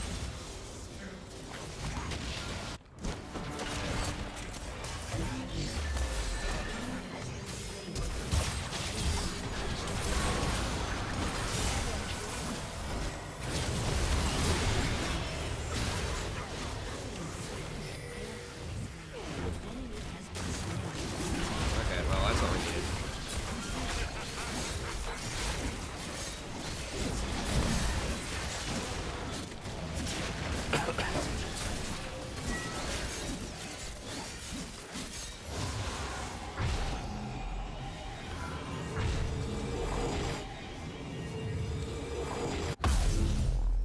As you wish.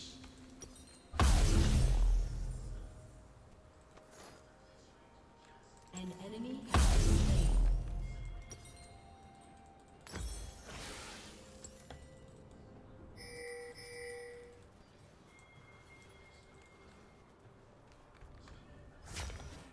Swiftly. An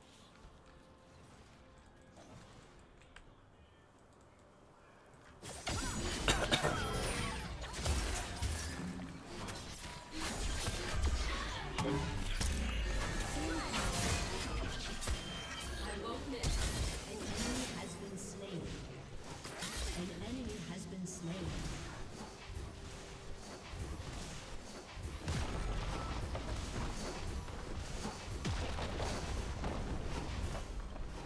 I don't know why I should stop pressuring this tower.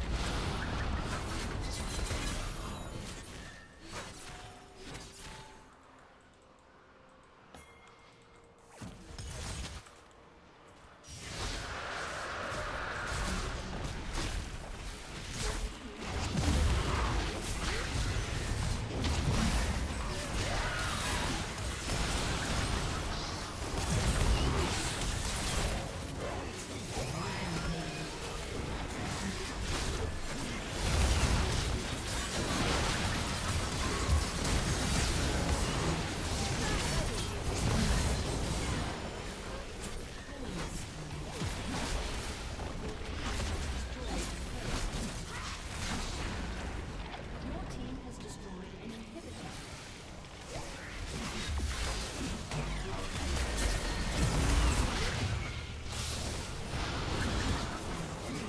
God.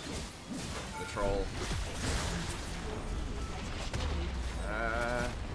I'm not sure if we're going to be able to finish after that, maybe.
Oh, my bad. Yeah, I was just coughing there.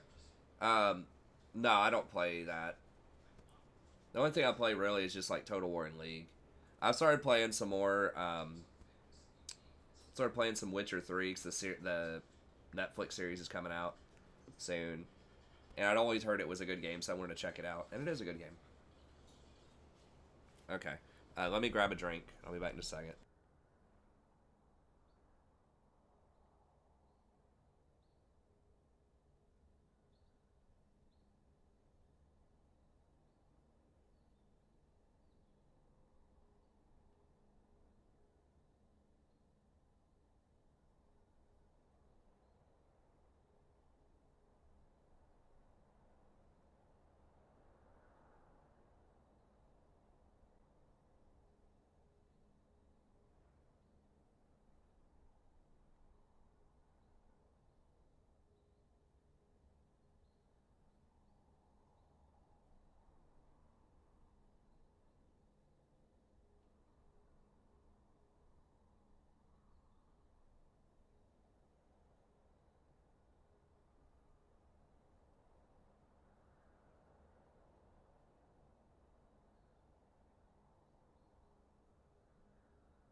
What's up, Zero Fallen? I'm gonna do the new tier list. I might record it after the stream tonight. We'll see, but I'll release it tomorrow.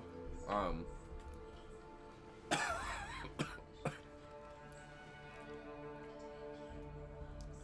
think you have a couple of options. You know, I think that, like, what I think are probably going to be the top tier that I'll put on there are Soraka, Janna, Rakan,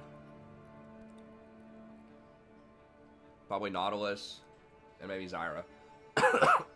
I mean, if you want the, like, the in-depth answer, I'd say watch the last tier list, but the short end of it is, like, there's 10 or 15 changes in the preseason that all benefit her a lot.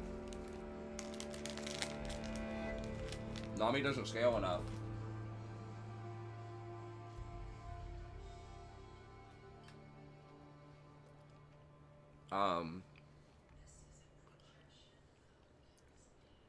But yeah, the gold item changes are huge for enchanters because they don't really care about losing the mana regen on those items because they buy a million fairy charms anyways. Now it does hurt champions that use a lot of mana in the early game, like Nami, like Sona. The Frostfang is going to hurt them, and it hurts champions that really need to rush Athenes early too. So like Sona, like Nami, because they're going to lose 10 AP off of Athenes because you're not going to have that mana regen on Frostfang. Also, champions that are like really have to like pressure in the early game get hurt a little bit because you don't have the on-hit damage from Frostfang. So that does hurt champions like Zyra, Sona, Nami, Karma a little bit more.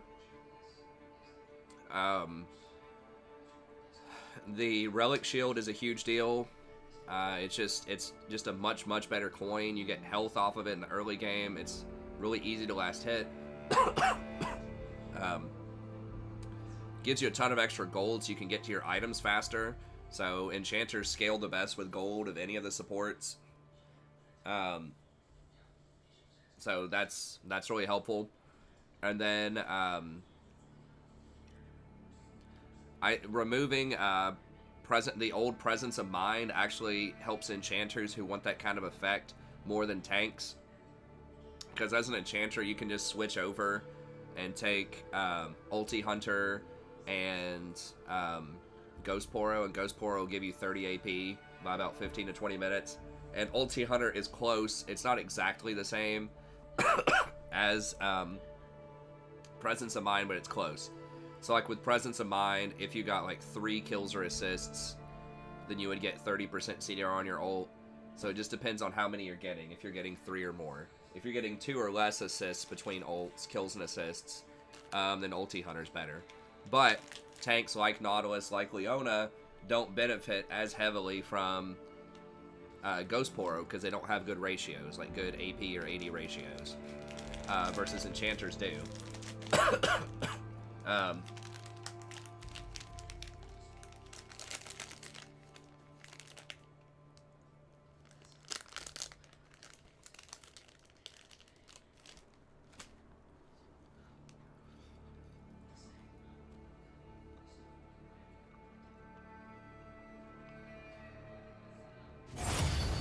It depends, but yeah, like in fights, you should not be anywhere near the front line. You should be hanging out in the back. It helps a lot to take Guardian and Barrier. That'll help out a lot with people trying to burst you out. Because if you have Guardian plus Barrier plus your ultimate plus Redemption plus the healing off of your Q whenever you hit somebody, that's like, you know, they're going to have like 3,000 bursts to cut through you if you blow everything.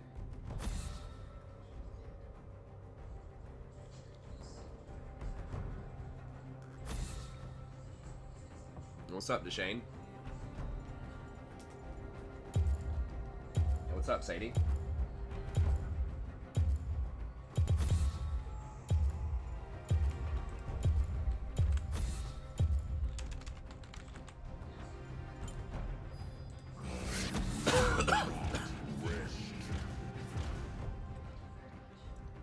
I think ADC is the hardest role to climb with. I think you can do it, Dylan, but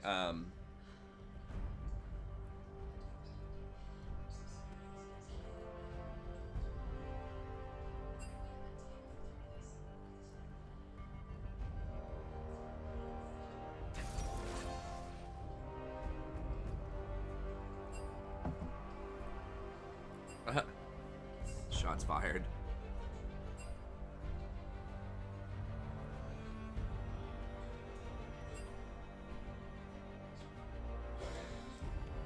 So we got an auto-filled top. Huh.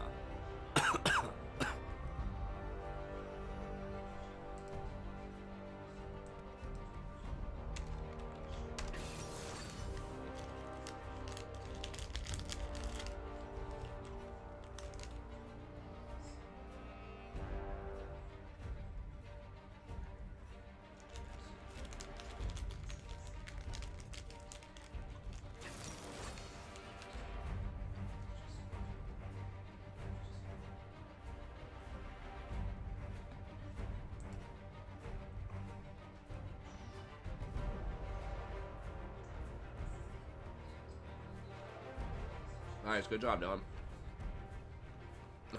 Yeah.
Guess we have to get a knock up. I kind of want to play Janna, but like we're gonna get blasted in this lane if we try to play Janna in it. I mean, we're probably gonna get blasted either way. It's gonna be a tough lane, but like maybe I can roam and make a play with Yasuo middle.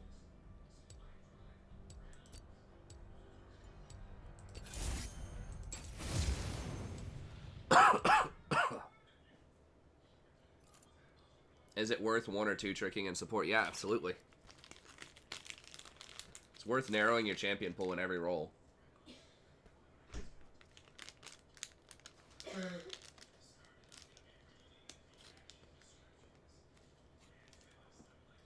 I mean, you can full on one trick, but it's got to be something that's pretty good in all metas. I mean, one of the only champs I would recommend, like, you could one trick all the time, might be like Rakan. He's pretty good in every meta, and he's not really banned or picked like that much.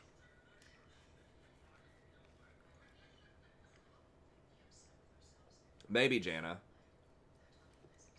Janna's pretty good most of the time too. I mean, you could like one trick Thresh, but Thresh is actually, I still think, one of the most popular support. So you could, but Thresh is going to be picked a lot. I mean, you can one trick Thresh and then just play Nautilus or something as your backup. I tried being good, but evil just brings out the sparkle in my eyes. I just think Thresh is so hard to play. Welcome to Summoner's Rift. Like, you're just working overtime. But, I mean, like, you could play him. I mean, if you prefer Enchanter, I'd just say Rakan. If it has to be, like, a ranged Enchanter, maybe Soraka. I don't know. Like, if they don't nerf Soraka, it doesn't look like she's on a lot of radars.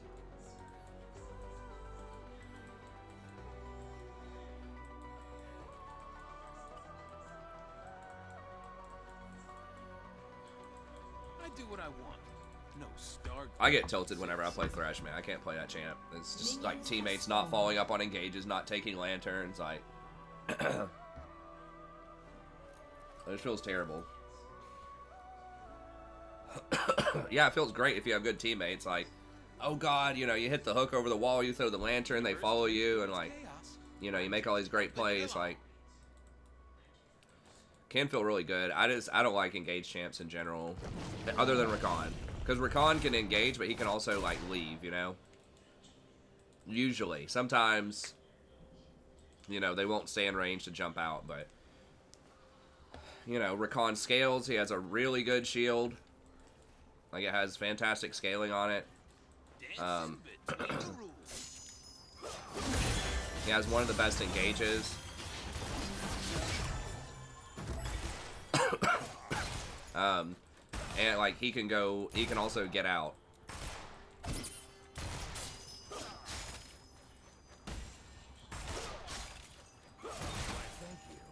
I mean, if Rakan gets a world skin again, I don't know if they're gonna do him again, but if he does, it'll be like every single year he's been around, he will have a world skin.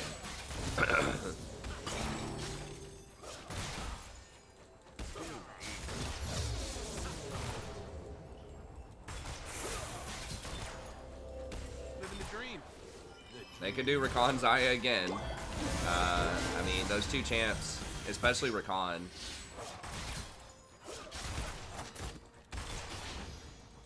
Oh, I shouldn't have hit that. Damn, I screwed up. I should have saved that for the cannon. I wouldn't pay attention.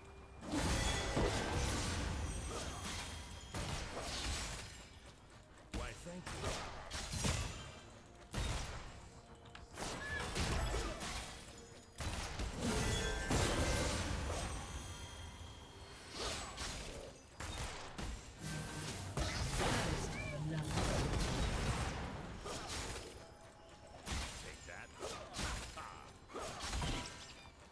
We're in Platinum 1.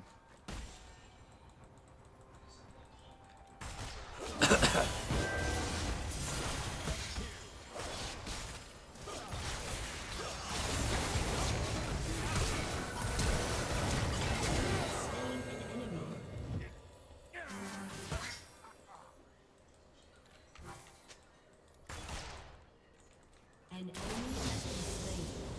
An enemy has been slain.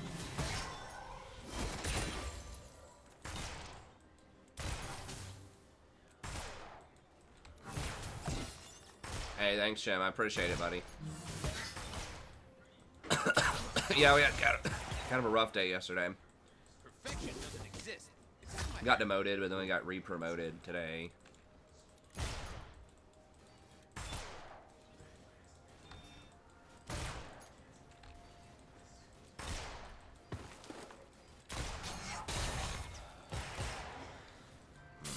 I mean, we haven't bought yet. Like, this is pretty bad. Like, we should have pushed.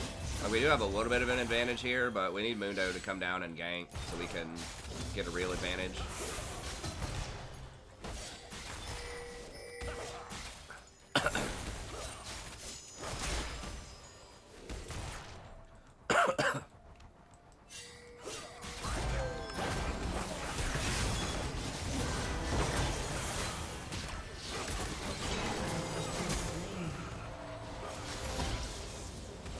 He should have just backed. He froze the lane and let Draven come back with an item up on him. Like, it was pretty bad.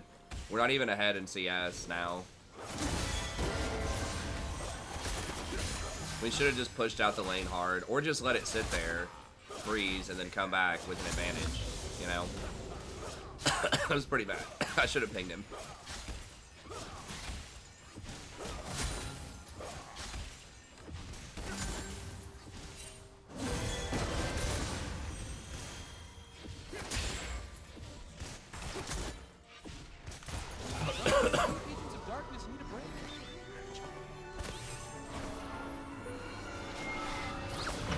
I don't know.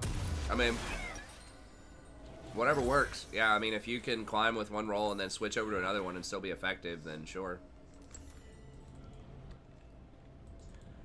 Self-control is for strong. I was very tempted to buy a fairy charm,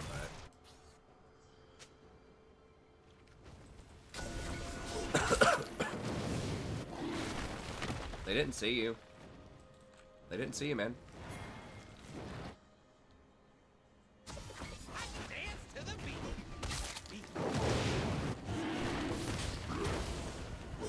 No, don't come, Lucian. Oh, God. Lucian's gonna alert him. They're gonna know something's up. I think we'll get it anyways.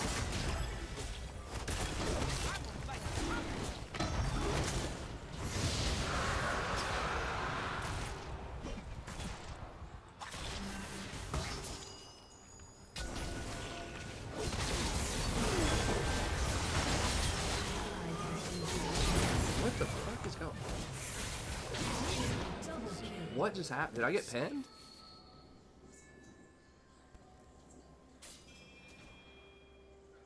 I have no idea what just happened in that fight. Like, I tried to W, but my W didn't go off, and then I tried to shield, and it felt like I wasn't shielding. I don't know. I just, like, old man zoned out there or something. I think I got stood aside.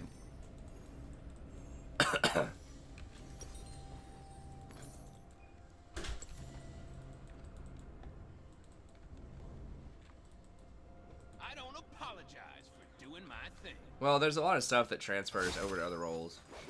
Maybe it was heck from something interrupted it and just like completely like disoriented me because I thought I was going to be in one spot and then I wasn't. I didn't get queued because I looked at the CC. I think it was Draven Stand Aside was the only major CC that I saw.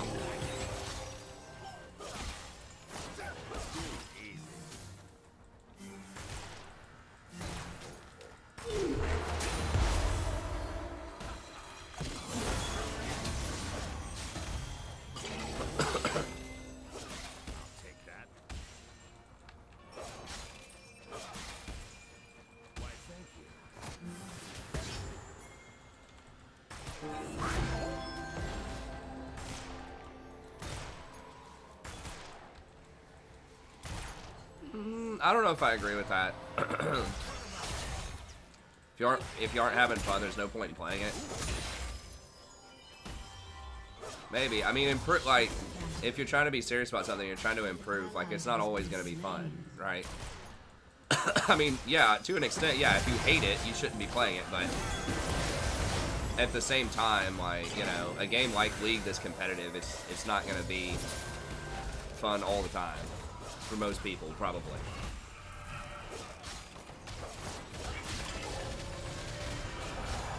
Like, that's just how it is. Even when people are doing something that they really enjoy, like, if you're trying to get better at something, there's always going to be a time where, you know, it gets a little frustrating.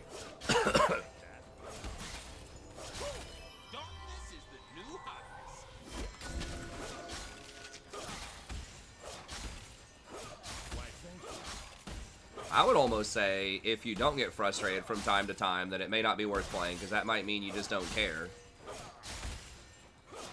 But that may not be entirely true.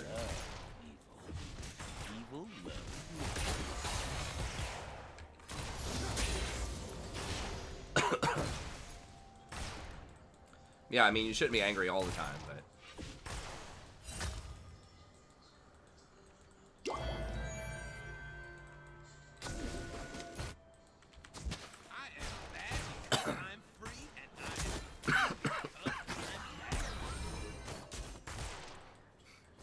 Yeah, I'm gonna need just a little bit more gold. Maybe I can get a roam here.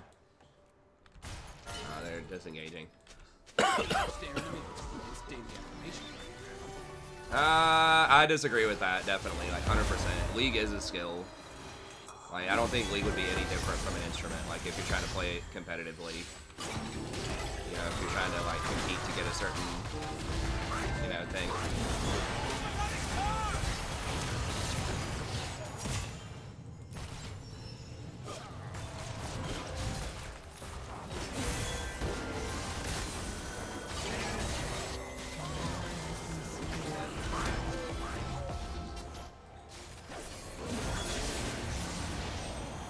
Have anyone else.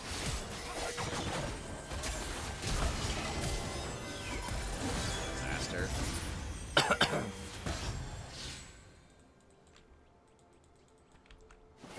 my name, just call for the Lord of Darkness. Prince of Evil.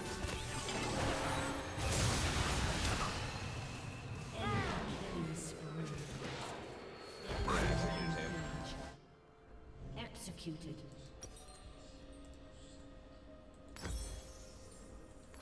Shut down. Can't kill evil. I don't know.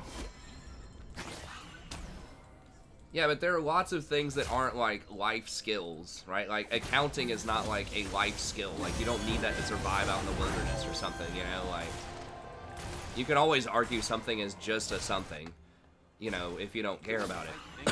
But if it has value to people, it has value to people, you know? Like, that's it.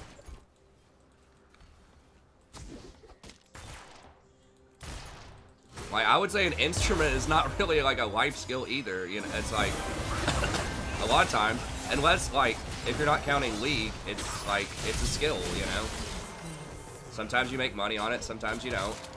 But you could definitely survive in the world if you never like, you know, play saxophone. Yes, people get scholarships and things for it.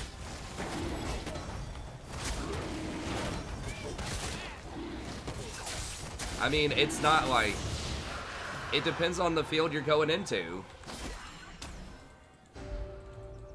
Like, with most people, putting I play saxophone on your resume is not going to matter either. Like, if you're applying to, like, go to an accounting job or something, you know, it's not going to be relevant if you put I play saxophone on there, you know? If you're applying for, like, you know, to work for, like, pro guides or something, to make guides, or you're applying to do some kind of, like, video editing, or you're applying for a scholarship for some kind of esport, or you're applying to get into, like, advertising towards esports or something like that. You know, you work for Coca-Cola and they want to run a new ad campaign on League of Legends, and they're trying to figure out how to target gamers. Being able to say, like, I've played this game a lot at a certain level and I've done certain things would be relevant.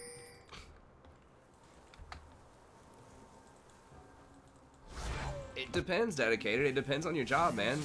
And, like, what it is. Like, esports is a really hot, like, growing industry. Not just for the gamers themselves, but for all kinds of extra stuff. Like, ad agencies, you know, marketing, all of this stuff. Graphic design. It's relevant, though, dude. Like... I mean, it's kind of a pointless conversation. Like, at the end of the day, it's just like, does it have value to you or not? Like, that's pretty much what the conversation is. And for some people, it does. For some people, it doesn't. Like, that's it.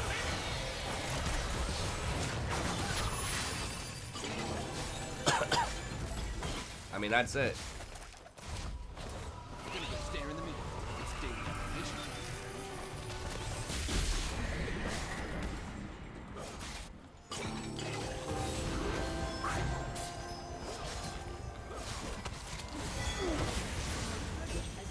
I mean, for some people, it does have value, you know?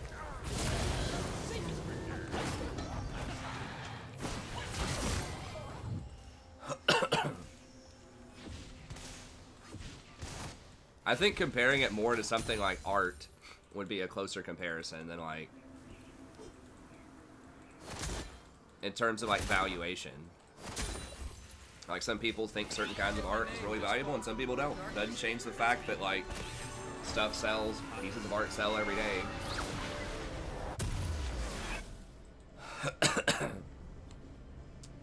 Alright, I'm gonna sell one of these. I just kind of bought just to have something in my inventory because we were so far behind.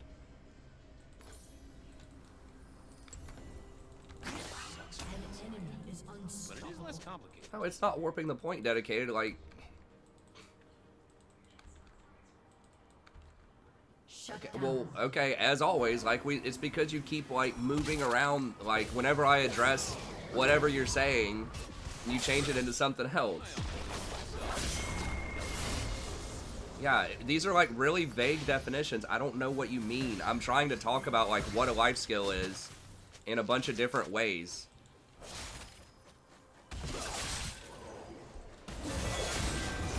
I mean, my initial point was that, you know, it is important to have fun, but at the same time, if there are times when you're not having fun playing League, that doesn't necessarily mean it's not worth playing. Like, that was the original point. Because, you know, sometimes if you actually care about something and want to improve at it, there will be moments of frustration where that becomes difficult. Like, that's it. It's not a life skill like playing an instrument. Okay, well, that's why I debunked instrument as a life skill. That's what I've been talking about the whole time. I don't know how that's changing the point.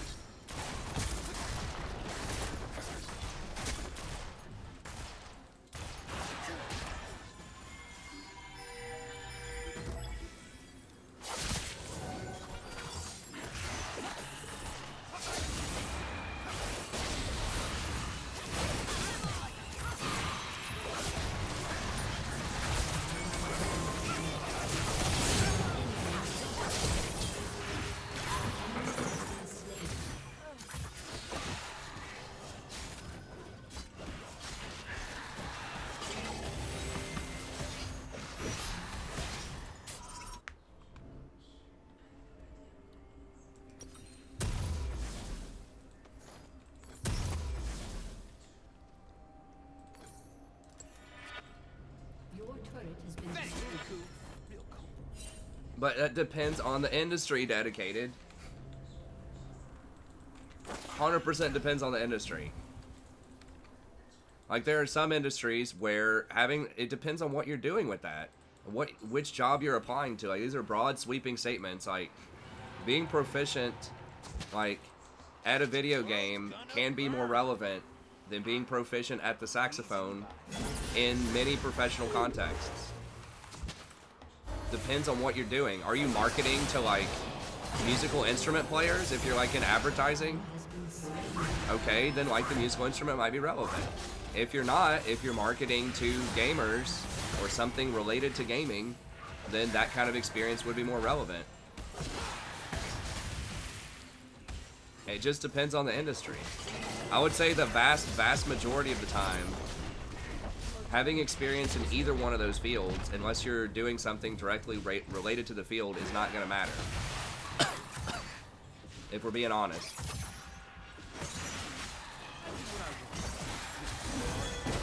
But it just depends on what you're doing. Like, both of them can be skilled. I mean, a skill is only relevant, like, in a context, you know?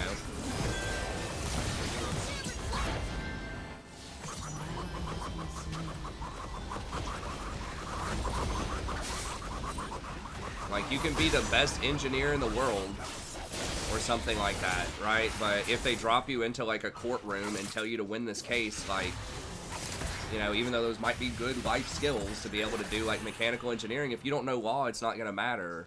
Or if you're, like, the best doctor in the world and they drop you into, like, a NASCAR and tell you to, like, win the Indy 500 or something, like, it's probably not going to work out very well for you. Like, it totally depends on the context when you're talking about skills and what's relevant and what's not. Like,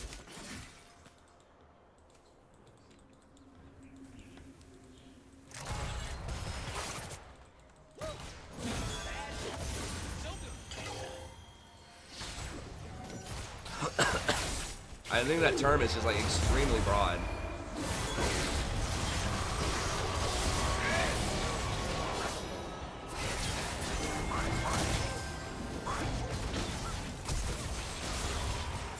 Oof. Almost. Oh, God. Oof. Might clean it up.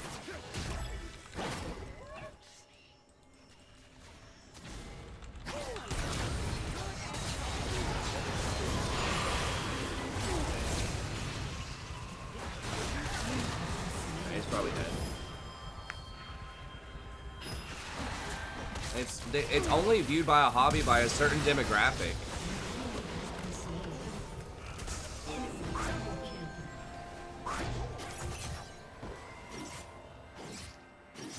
I understand that, but, like, it's a certain demographic, man. Like, it's all very contextual.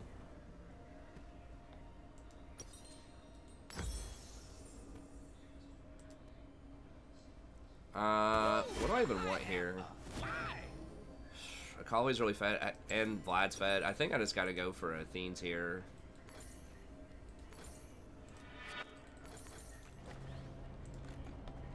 I mean, look, the bottom line is if people want to care about League, then it can be important to them. Like, that's it. Like, that's all I'm saying. Just like if people want to play the piano, it could be important to them. If people want to collect coins, it can be important to them. Like,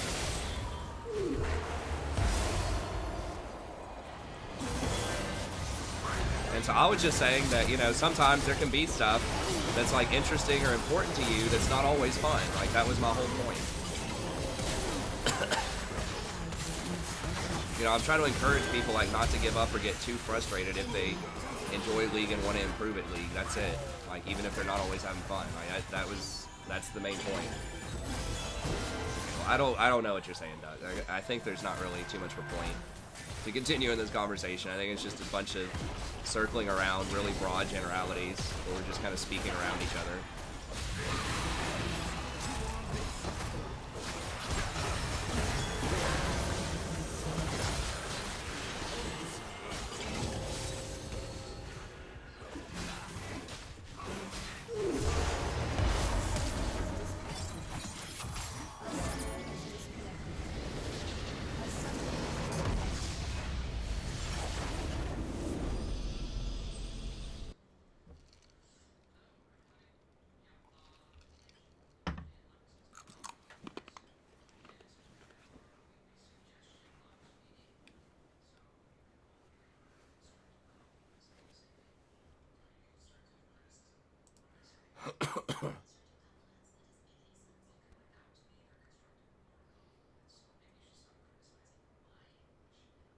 I mean, I don't think there's anybody that's like contesting that climate change happens. I think there are alternative narratives out there as to why it's happening, whether it's a naturally occurring cyclical event as part of the Earth or whether it's man-made. I think that's where the distinction, comes in, depending on, which evidence you're looking at.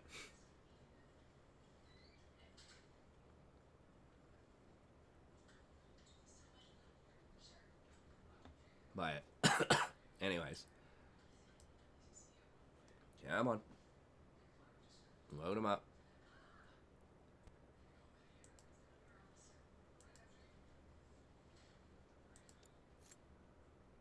Okay. Finally. Well, Mundo tried. He got an early dragon. Hey, what's up, Grey Graves? I mean, we just lost. Like, I don't know. They're just winning everywhere. The Akali got really fed, and so did the Vlad, and, Lucian was like 1-7.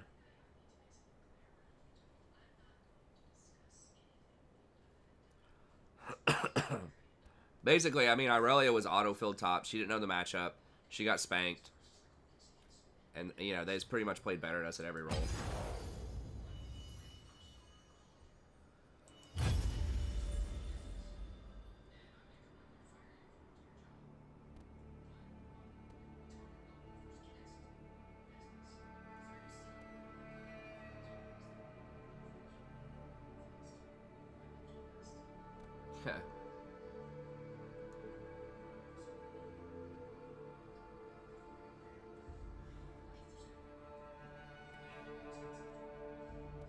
It's not 9/24 yet, Rally. Not in the United States. Europe might already have it.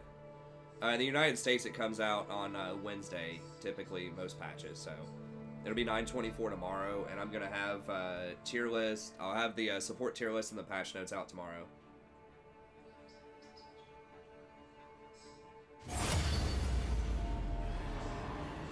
What are you talking about now, Duck?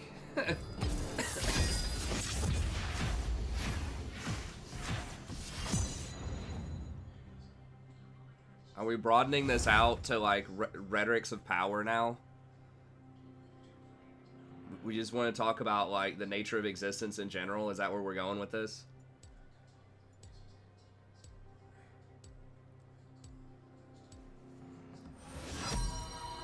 We're going back to Descartes?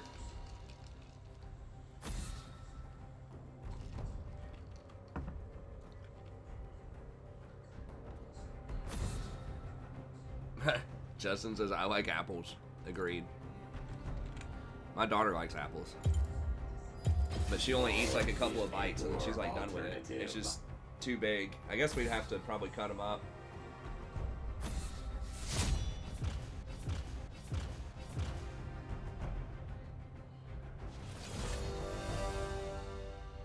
No, I agree that perception's important, Doc, but like what you're saying is a certain rhetorical position. And it depends on your audience. Like, that's it. Like, that's the end of the story. Whether or not something has value or is worth pursuing is, largely up to the audience.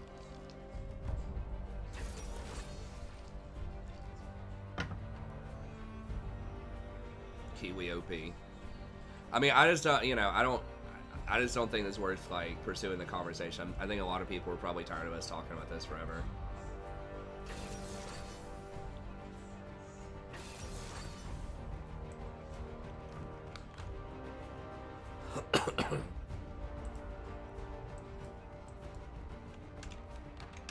I don't even know what we're, like, what the point is at this point.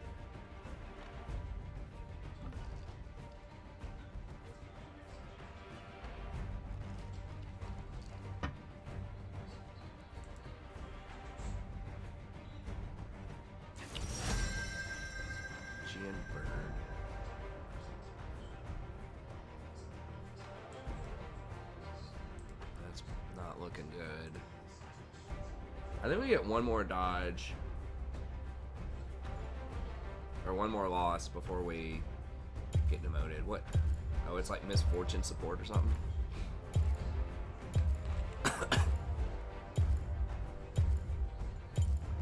It's gonna be annoying because she can get Guide you. an executioners early.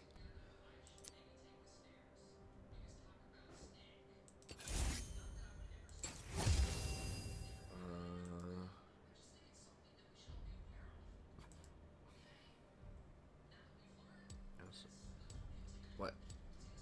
It's either Mordekaiser. I guess we'll play it.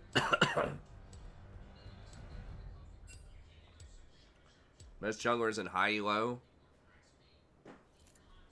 I mean, I don't know honestly. If what do you mean by high elo? Like Diamond Plus?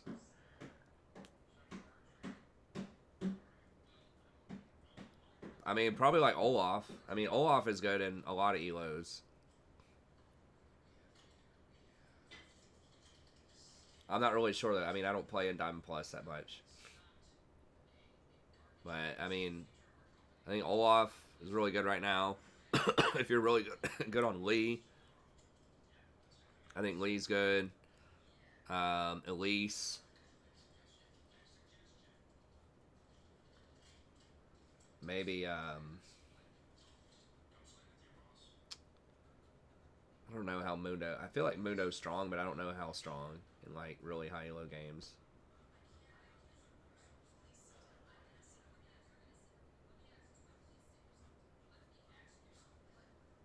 Now she's in there working on the Black Splash right now.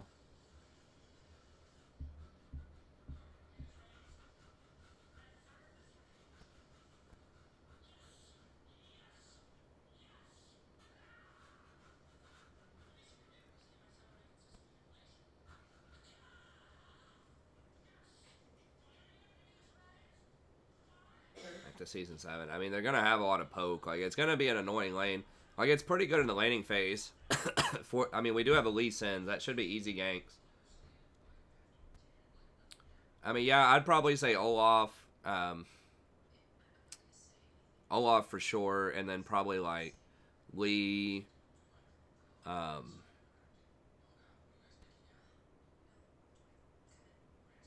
Maybe Lee, Jarvan, Mundo, Kha'Zix.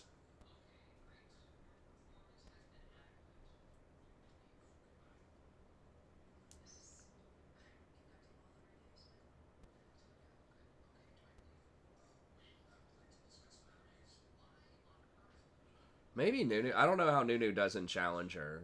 I know, like, Nunu's extremely good in, like, Platinum and Low Diamond.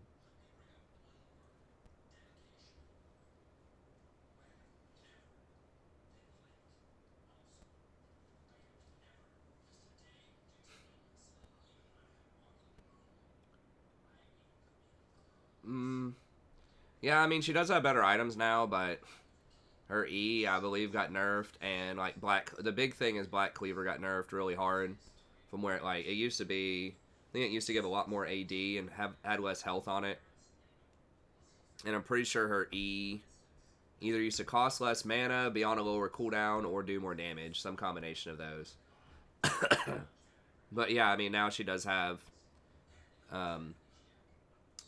you know, some better lethality items that she can choose from. But, like, it's good for push. It was really, like, I mean, it was specifically, like, one tournament, like, in one sort of best of 5 series where it was good, basically. It was like the I think it was semifinals, Rocks versus SKT, and she was picked specifically with Ashe as a counter to Zyra. So they would bait people into taking Zyra first, and then they would take the Miss Fortune to counter it. And it was because Miss Fortune, like, has bigger range than Zyra. Zyra doesn't have any sustain, so Miss Fortune could just harass her, like, infinitely until level 6, and then at 6, Miss Fortune could put the slow on her, the point-click slow, and then Ashe would pretty much automatically hit the Zyra with an arrow, unless the Zyra flashed. Like, that's it. That's the interaction.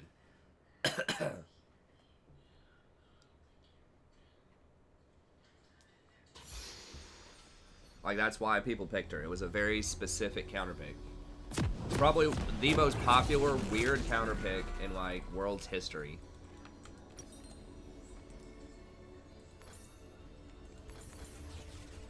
That one was so far out of left field. I can't remember. many other times when a more bizarre champion was picked at Worlds that like no one saw coming, and so few people like understood why it was getting picked and why it worked. I think she could also one-shot the yeah, then you could also, when Ashe hits with the arrow, then you misfortune channel her ult too.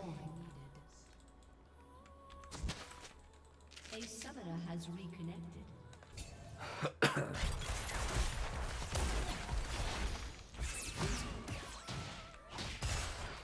They don't. There's no point. Like, they're just gonna heal. Like, there's no point in taking that Q because she's just gonna go back and heal. You know? Like, in the worst case scenario is they're all sitting in that bush. Minions have spawned. Yeah, it was just specifically to counter. I don't know why people just didn't do, like... I mean, it was just... You can't dodge the slow. Like, in pro play, you want stuff that has no counterplay that can't really be dodged. Like, that's really strong. So that's it. You just can't dodge that slow. It's just a point click. And I guess that's why they picked it over something like Xerath or Vel'Koz, who are also historically, like, really good in Azira. They just wanted that specific interaction. The point click slow, plus the arrow, plus the ult. I think it was also like a pretty fast team fight meta, if I'm remembering correctly. So like, you don't have to worry about really getting items. You just got ahead in lane and just pushed your advantage early, and you just kind of snowballed, and that's it. Boom. Headshot.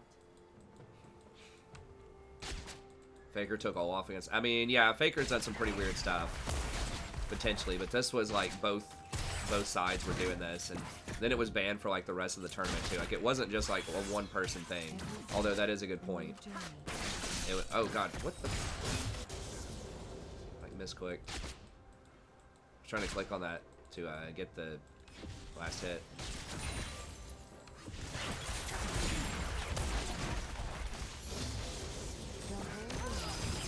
Whoa, what? She walked so far under tower.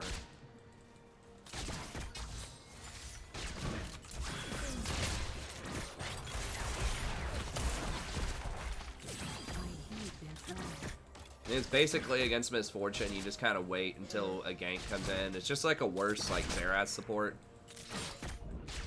where they just like constant, or like a worse Karma where they just constantly push you in and spam.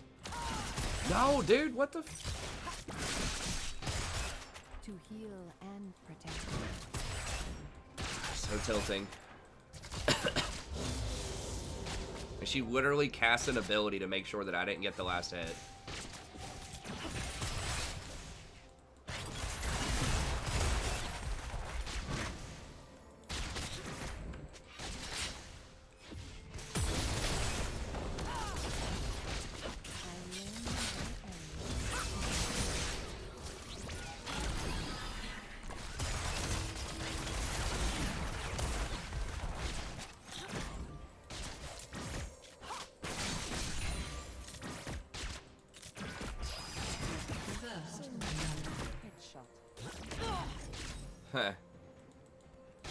Getting tired now. That's just really annoying.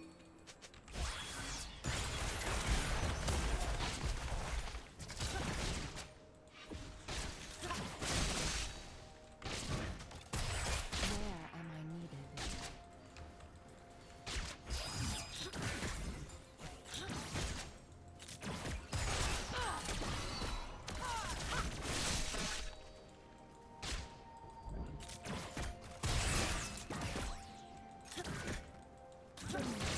Headshot. Yeah, I think Karma will actually be quite a bit better. Violence cannot go unanswered. I mean, I'm sure he just wasn't paying attention. Like, he's just not used to Soraka probably taking those runes. And I can't believe I didn't hit that Q. That's pretty rough.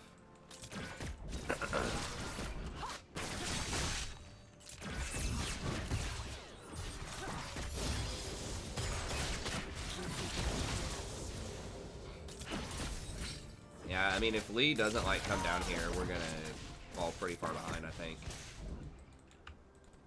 I mean, we're only down 10 CS, but, like, Lee's gotta do something. I mean, he did get an assist earlier, but it's just like, we're pretty much never gonna win this lane without a gank. But it should be, like, 3 kills.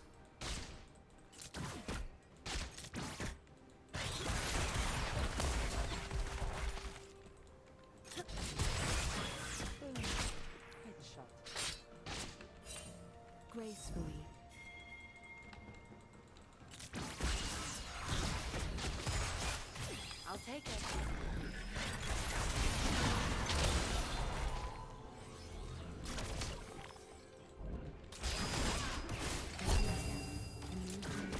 I thought that was gonna hit me.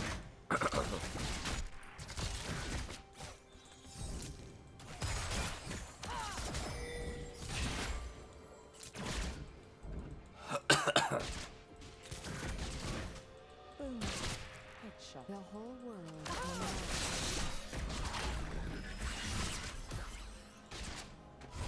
Probably just need to go ahead and buy. Think we'll be able to get that?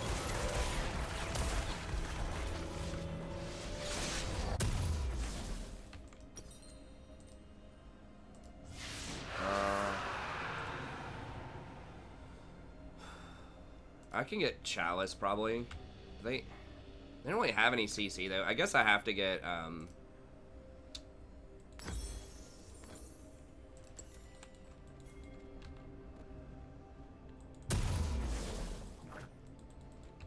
guess I have to open with Redemption because Mikhail's. I mean, Mikhail's is kind of nice because you can cleanse off the Misfortune slow, but.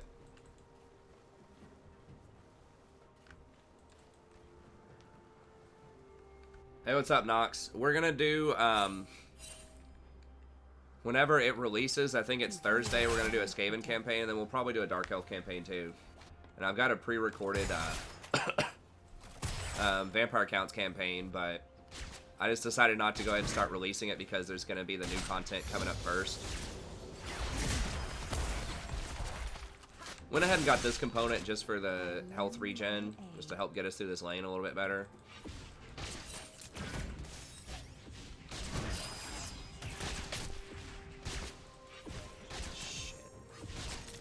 Pushed off by the Caitlyn.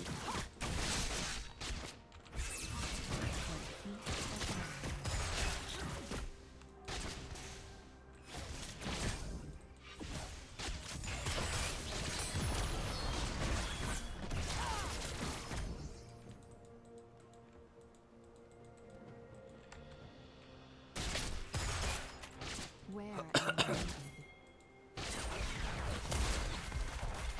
Trying, dude. It's a freaking huge slow on Misfortune.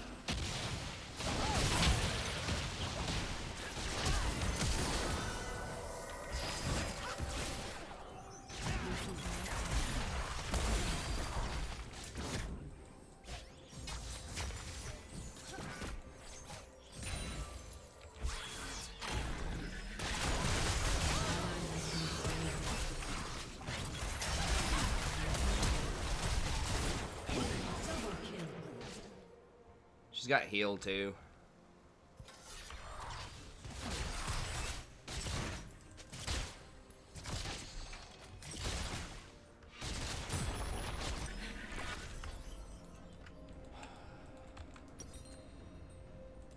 Gracefully. It's like, they're level 6. Let me just charge face first into a cake trap.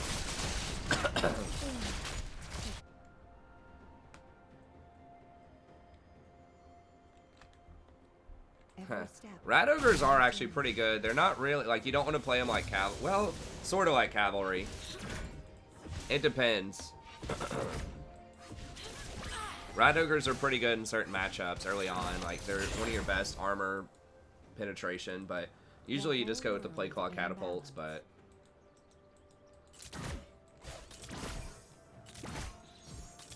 Rat Ogres, the reason I stopped getting on Rat Ogres is because they're, like, not as great open field, or, like, on sieges, because they have such low, like, base armor. The artillery is just way better on sieges. But Rat Ogres are better against, like, they can be better against Lizardmen early on, because Lizardmen are pretty good against the artillery, because they have, like, smaller unit sizes a lot of times, and just kind of, like, a lot of HP on less units. I shouldn't have flashed. I forgot Caitlyn's ult does, like, 5 billion damage. I could have silenced the Misfortune earlier, maybe. How close? Oh, he's, like, full health. Headshot.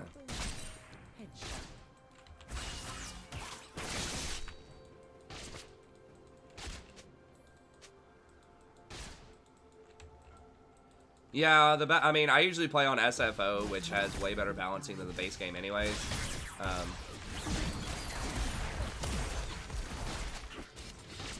So much damage. She's just gonna ult me, probably. I mean, if Lee comes down, maybe. I mean, I've got ult, and I've got barrier, but if Lee's just gonna do Gromp...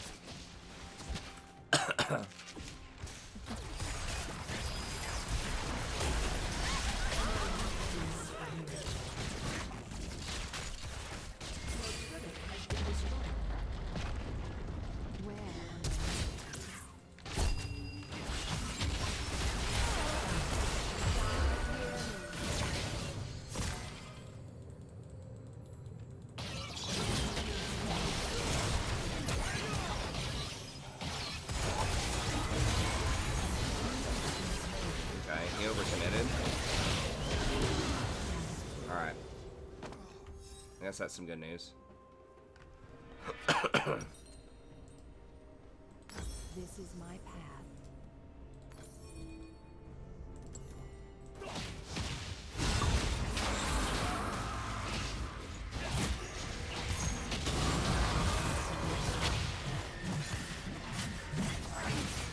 Never waste a breath. He's gone.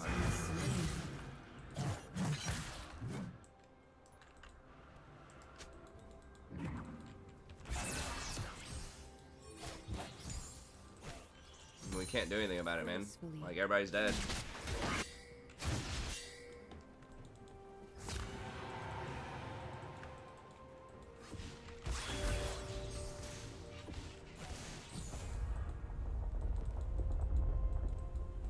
They will go no further.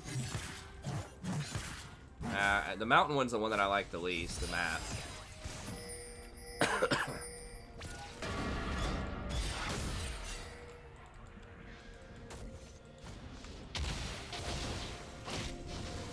Every step, a new journey.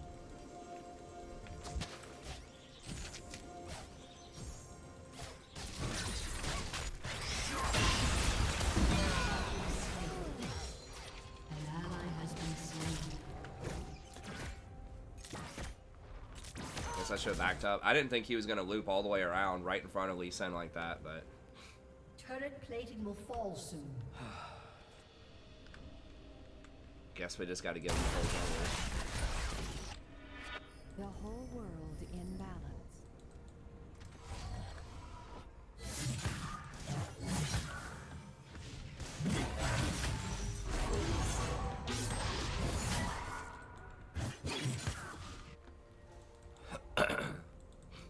I heed their call.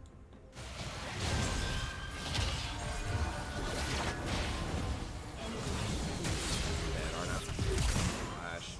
I don't know if he has ult or not. God. Lee is just such a dumpster fire if you're like under rank 1 challenger. And protect.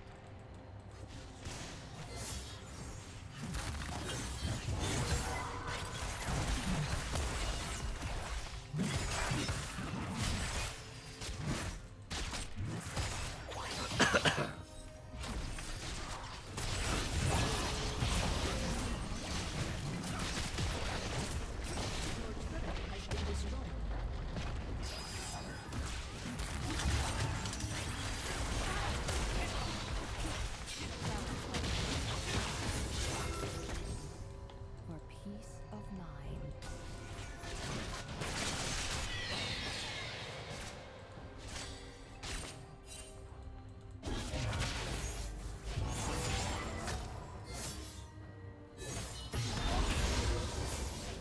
Where am I needed?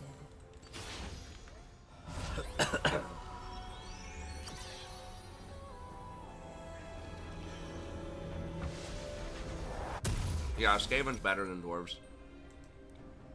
I don't know the new stuff, but This is even the my old stuff, like their play claw catapults are like the best artillery in the game. I mean, the thing about Dwarven Artillery is it takes so long. Like, you have to be, like, tier 4 with multiple tier 4 buildings, and it's really hard to get a lot of growth as dwarves to get to their artillery. Never waste a breath. Versus, like, Plague Claws, you just pick them up level 3, and they're, like, way cheaper. Yeah, I mean, I can't even think, like... Yeah, Dwarven Artillery is just going to be like their cannons and their catapults that are like really that good. A lot of it comes down to line of sight, and I've had people debate this with me a lot. But like those straight shot, you know, artillery pieces usually aren't that great if they don't have a high arcing shot.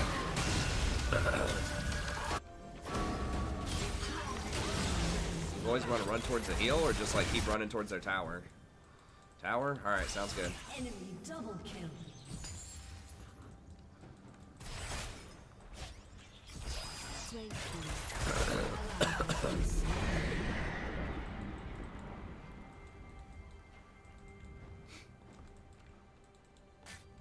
But yeah, the thing that makes Plague Claw, like, they're pretty inexpensive. There are a lot of really good buffs for them in their skill tree and their technologies. Every step. They have really big splash damage. They hit like a really large radius, and they have a lot of ammo. And there's the I think don't they have like an artillery master guy? I forgot what he's called. The engineer dude that gives them more like huge buffs. They just have a lot of buffs, and it's a cheap piece of artillery. It does good damage, like huge splash.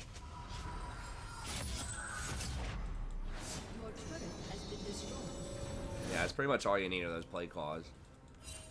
The whole world in balance.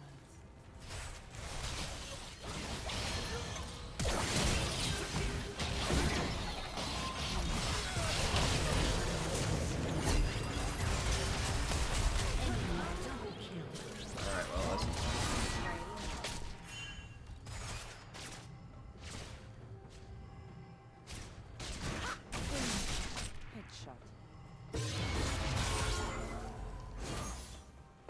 That's probably a pretty bad matchup for Bretonians, I think. Tomb Kings have a lot of really cheap spears. But I imagine it'd be pretty solid against horses.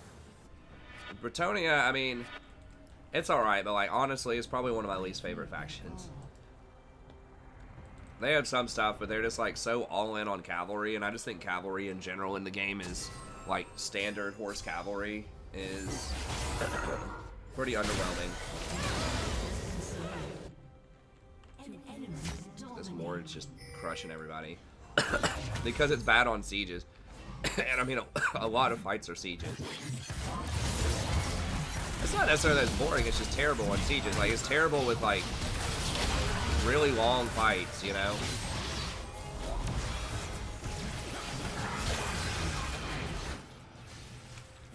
Like, where you can't charge, you know?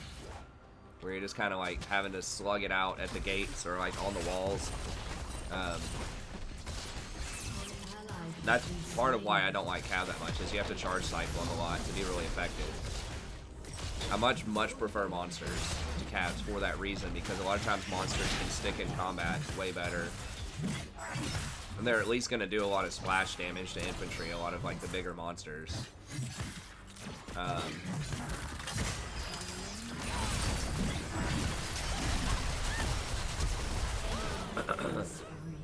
Somebody was saying, I forgot which content creator it was, but they were saying that like, you know, they weren't sure about Ogre Kingdoms being a faction because there are going to be so many monsters, and that monsters like weren't really that good in general. It's like, I think they are, bro. Like, monstrous infantry are some of the strongest like class of things in the game. I mean, he was probably talking about multiplayer, but even from what I'm remembering about multiplayer, like, this was way back in the day, you know, like Vampire Counts, the Crypt Horrors were extremely strong.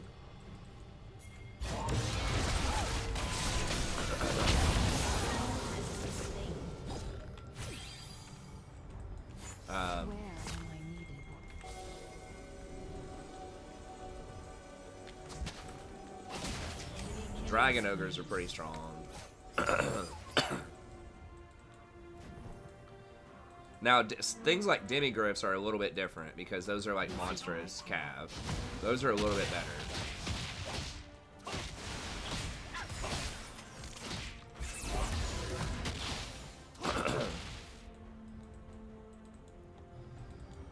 Well, I don't want to start it because it's going to be at least 15 to 20 episodes, and I don't want to release too many campaigns at once. Like, because I want to do, I want to see if I can do the Dark Elf and the Skaven campaign, because that's what people want to see. You know, it's the new stuff. But then after everyone sees the new stuff, then it would make sense to kind of check out the vampire accounts again. I did want to pair it with my Empire campaign because, you know, I just fought from the Empire side of it, and I wanted to fight from the vampire count side of it, just to kind of show both sides of the same area, the same conflict. I thought that'd be cool. But then, like, CA recently... I'm dead, right? I got pinched in. CA recently has been announcing, like, DLCs with like 2 or 3 weeks before they come out. It's like, dude, give us like 2 months.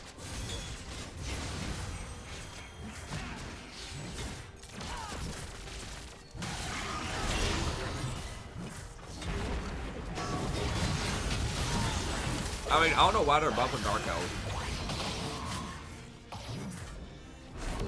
Did they actually make it to where you can do the Corsairs at like a level 1 coastal town? Did I read that correctly in the patch notes? It's OP as hell if that's the case. And I don't know necessarily that it is.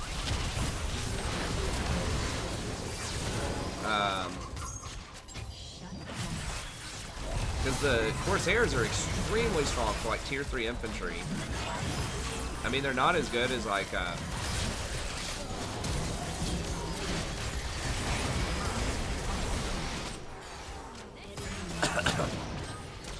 they're not as good as like great swords and things like that.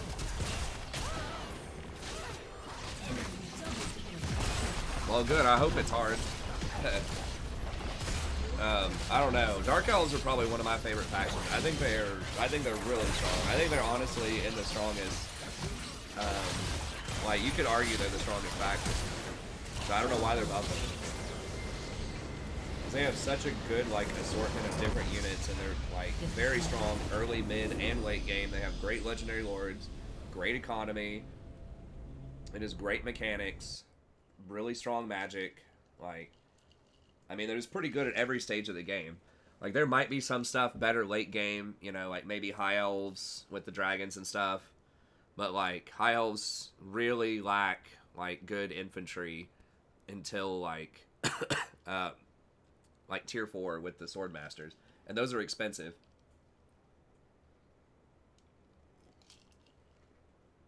I mean, Black Arcs were really strong if you could protect them, even in the base game. Like, being able to hire units on the fly and just get like 9 free like spells you can cast.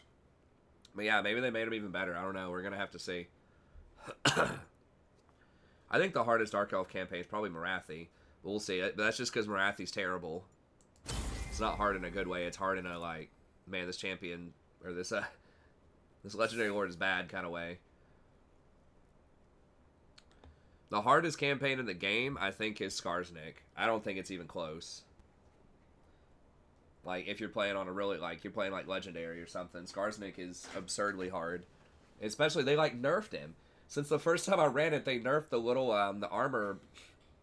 The backstab goblins, they nerfed them. I'm like, why are you nerfing that? That's the only thing they have in the early game to like beat Belagar, who's one of the best early game factions, because he gets 4 heroes for free that are like ghosts, and you don't have any magic damage as the goblins. I mean, Skarsnik's really, really hard. That's one of the only campaigns where I've like lost it within the first 10 episodes or so. There was like one other one, but that was mostly because I made a mistake. I got overconfident. But the Skarsnik one, like, I was trying like hard, and I got sort of far, but like, and I was using Steel Faith overall, but it's hard as hell. Norska is hard though. I'll give you that. Like the human guy for Norska is actually pretty hard. in the early game. I found some kind of thing that was really effective. I don't remember what it was with the SFO mod, the Norska overhaul, and Venrus like fixed it. Whatever I was doing, I don't remember what it was. It was like whenever you conquered a town, I forgot. It was something like that. If like you burned them, and then, or like if you liberated the town, then they would automatically confederate with you. It was something like that. So you would just beat them in and then confederate. It was something like that, and then they fixed it. I think Venrus actually watches my campaigns, because I'm one of the few people that does SFO on Legendary. So I think he watches me for, like, balancing purposes, because he's commented on a few videos that I've done before. Like, cool campaign, I like it. That's the creator of the SFO mod, so maybe I need to hook up with him and say, hey, bro, look. Why don't you give me some insider information or consult me for balancing and, you know, give me 20 bucks. How about that? Does that sound like a good deal, dear? 20 bucks for like 20 hours of consulting? That's pretty good. He might do that. He lives in Poland. Should be more than 20 bucks. But 20 bucks is a lot in Poland. I'm pretty sure they're a developed country here. Alright, give me a... Alright, I'll be back in 1 second. Let me refill my drink. We gotta be careful. I think if we lose one more, we might get demoted. Gotta get our value out of our losses here. Since it screws you over on the way up, you gotta win more games. We gotta make sure that we lose 2 right here at the beginning. Once we get promoted, just so we're getting value out of it. Burned by the wife. Can you guys hear her in the other room? I don't know. You probably can. This mic picks up like way more than I thought it would. They're laughing at you. They're like, haha, burned by the wife. They like you. You're a fun personality, mister. What happened to the light?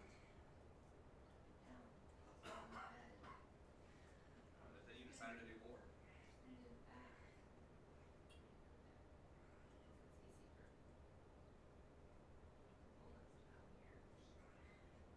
Is that what those things are? Did you do that at the other house?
me get us queued up here.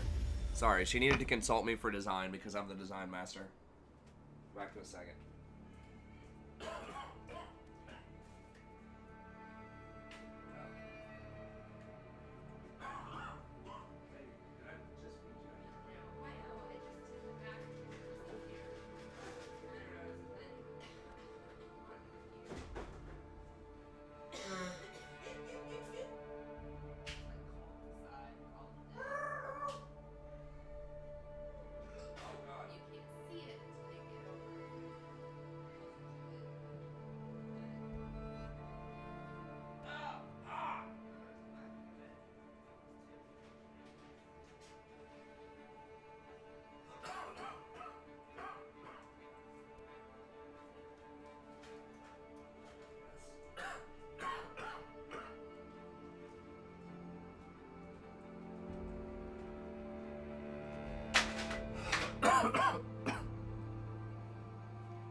Back to getting some longer queue times.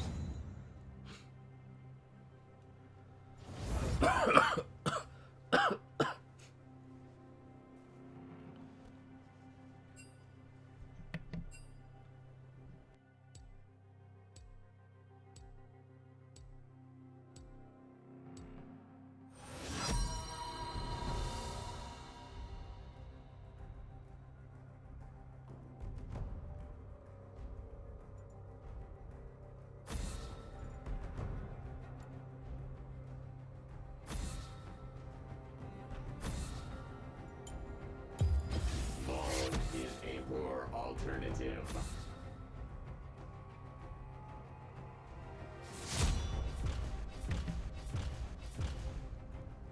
About to break out the 4chan up in here.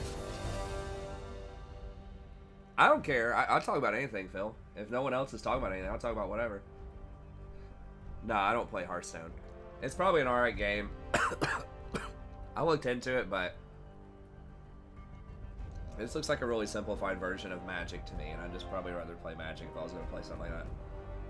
I don't know. I like combo decks and like graveyard manipulation and things like that, and there's not a graveyard, I don't think.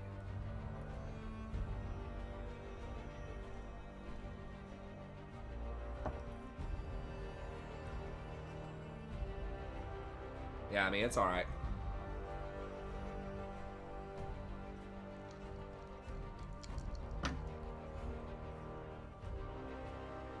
No, I like Warhammer people coming in here talking about Warhammer. It's great.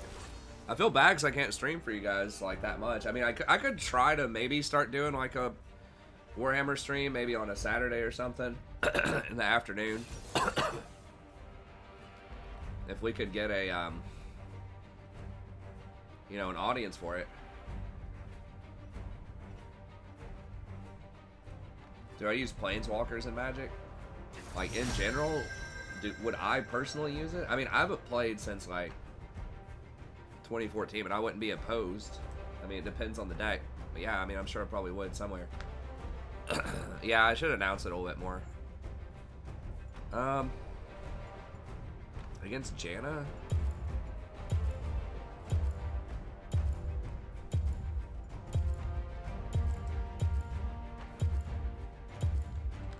We could do Rakan, but I think I'll just do Soraka. It's a little dicey in the Zed, but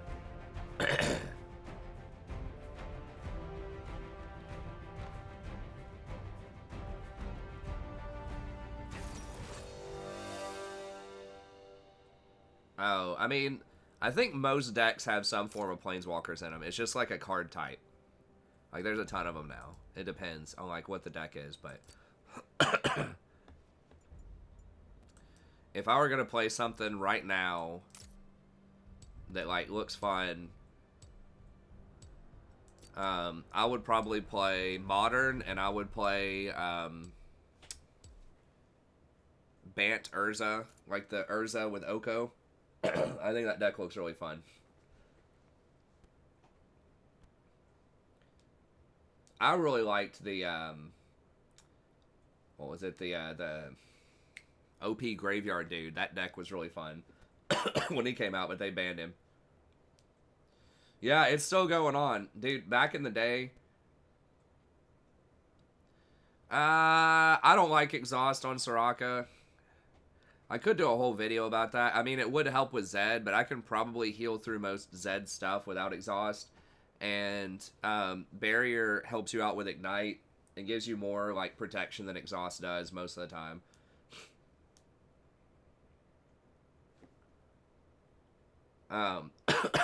Yeah, I played back in the day, when I started playing probably like around 4th edition Ice Age, and then I played through the Urza block and into the Mercadian Mask block, and I stopped, and so I played for like 4 blocks, I think. So for probably about 4 years. Back in the day, it used to be like a year was a block. They'd release 3 sets over the course of a year.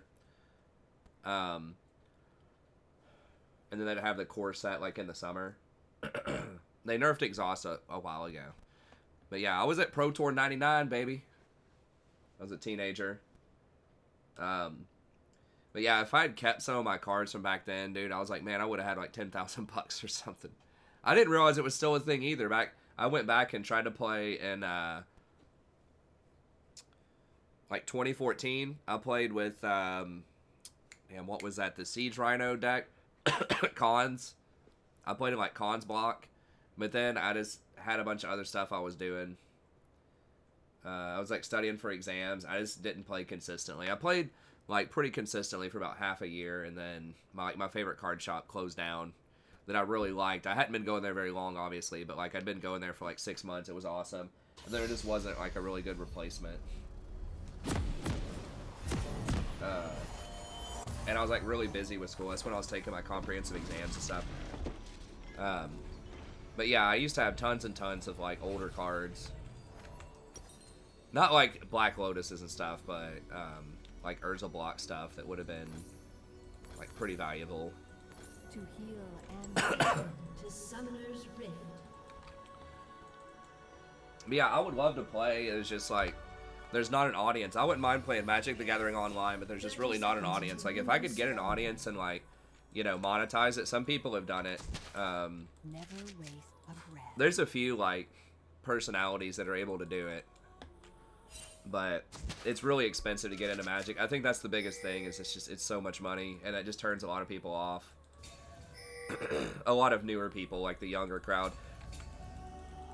MTG Arena, I think they're going much more all in on like the online aspect of it. Minions have spawned. I think they've said they aren't gonna do the older stuff, and that's what I would like to play. At least modern. Like I get they don't want to do like reserve list stuff probably, but like frankly they just need to. They kind of built themselves into like a weird hole here. Because, like, obviously when the game was designed, it was supposed to be a collectible card game, you know? They wanted it to be collectible and just kind of fun, casual game. And then it ended up, like, getting a pretty decent, you know, competitive scene. Where am I needed? And now it's becoming more popular, but it's so expensive to get in.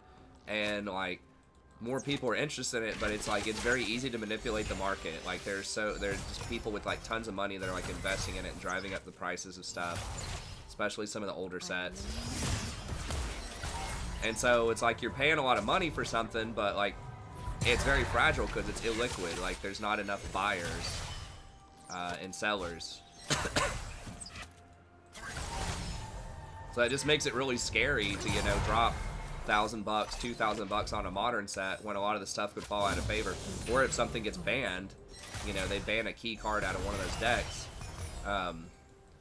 It's just a lot of money for people to get into, especially when, you know, a lot of stuff now is free, like League of Legends, Fortnite, and all that stuff.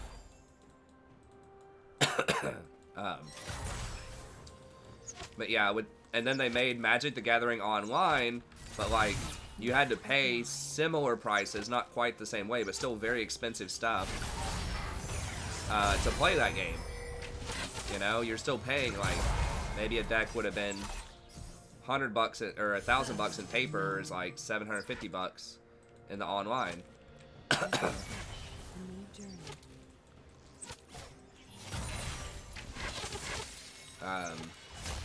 But now they're trying to redo it with Arena, but the problem is they already have an online presence with Magic the Gathering Online, and so they don't want to collapse that economy either. So they're in a really weird spot. Like, the way it was designed and monetized is just not really like congruent with, you know, 21st century gaming. Just paying that much for digital goods is a lot. It's like entry-level, non-cosmetic, like you have to pay that much money to have like a competitive deck is rough. So I wish eventually, I think they're gonna have to bite the bullet if they want to survive and just make a basically free version that can be monetized with like cosmetics, pretty much, like cool avatar skins or just like alternate art or, you know, stuff like that. Because it's got a really good game, it's just that like the monetization of it is just really outdated. So, you know, if I could do something like that and pay like a reasonable price to play Modern, you know, if I could just like buy a game, it's like $50 or something, and that would give me like most of the cards I would need to play Modern, would give you like access to almost all the cards digitally, then I might do something like that. But, you know, if we're talking it's like $1,000 for one deck that could be banned out. That's a lot. Not just for me, but for a lot of people, you know. That's why the audience is relatively small for streaming. I don't know how they're monetizing the new cards, but I just don't like I just don't like standard as much.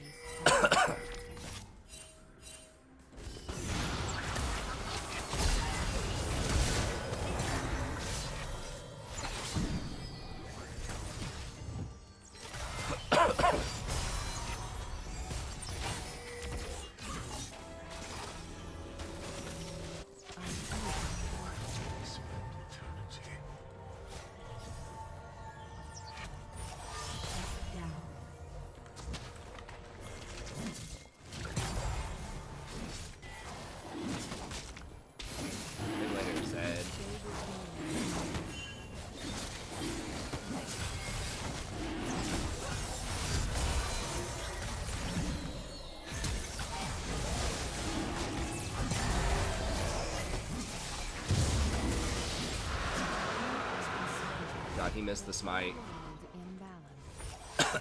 We got it though.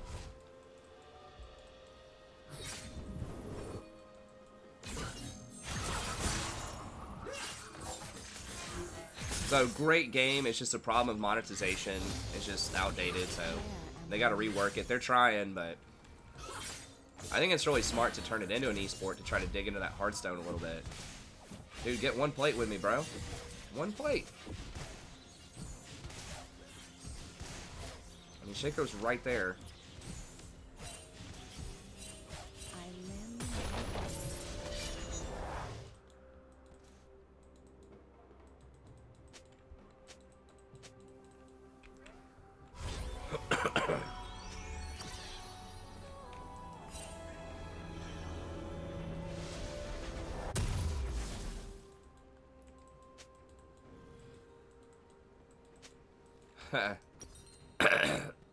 Well, there will always be people that prefer...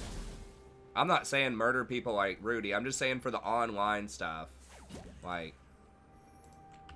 What am I even getting? Oh, I gotta get Mikhail's.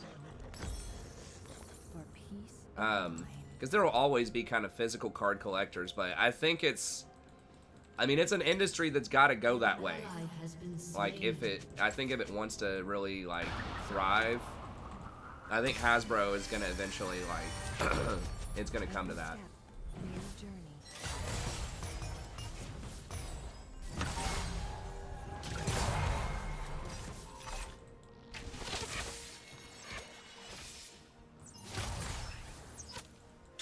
Well, right now they only distribute via, like, packs, Gracefully.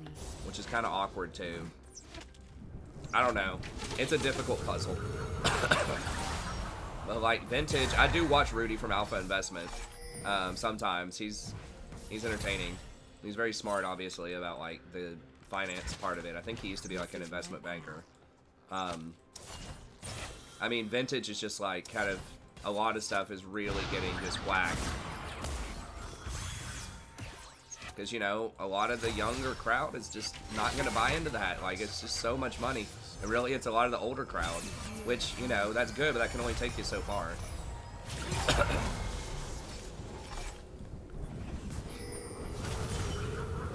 Because a lot of those people are eventually going to start selling off to, like, for mortgages and cars and college tuition and stuff like that, you know? You got to get the younger people, like, involved in it, or the market's just going to keep tanking. Just too easy to manipulate the market because it's so illiquid too. I mean, that's what leads to bubbles and crashes. Illiquid markets. I mean, that's what happened with the crash of you know, the housing crash in 2008.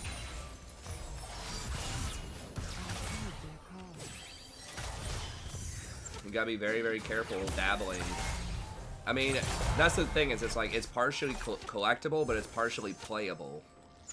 So it's like the collectible aspect of it is cool, but those markets, like rare coins, rare art, stuff like that, is extremely illiquid. So it's like, it's really dicey. We get stomped in like every lane CS-wise. I mean, it's because I'm playing something that's not like super lane dominant, I guess, but...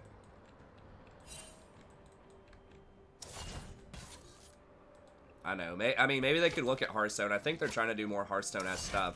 Like, I know they got to make money, obviously, but it's just like, I feel like the current way they're doing it is not ideal.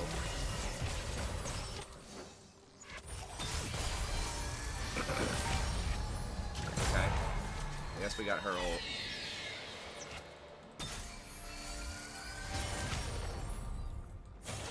I just think the way to do it is just, like, basically, League got it figured out. League was one of the first games to do it this way, but it's just, like, basically free to play. You get people in, and then you, like, allow people to buy stuff that they want to buy that's interesting. You don't force it on them with, like, DLC or micropayments or any of that crap. It's like, hey, we've got some cool art, basically, with skins in the game.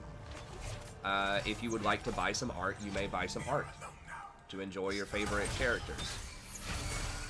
They made a ton of money doing that. Like, I think that's the way to do it, is you get people into the ecosystem for free, and then you get them to invest in something that's not pay to win. And I think that's still... Really? 500 damage before I even could see him. Like... That's pretty ridiculous.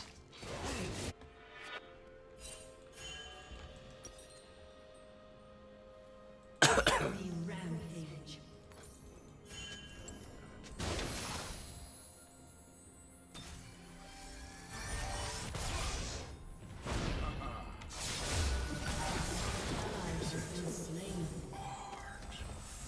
Maybe I help Fiora turn this fight around too, top. I don't know. I mean, yeah, people can spend that much on League, is fine. But, like, you don't have to get in. And so you'll have the whales, you'll have the people that spend a lot of money. But, you know, little Timmy that's broke, that's like 15, that just wants to play a game with his high school friends can also play, you know?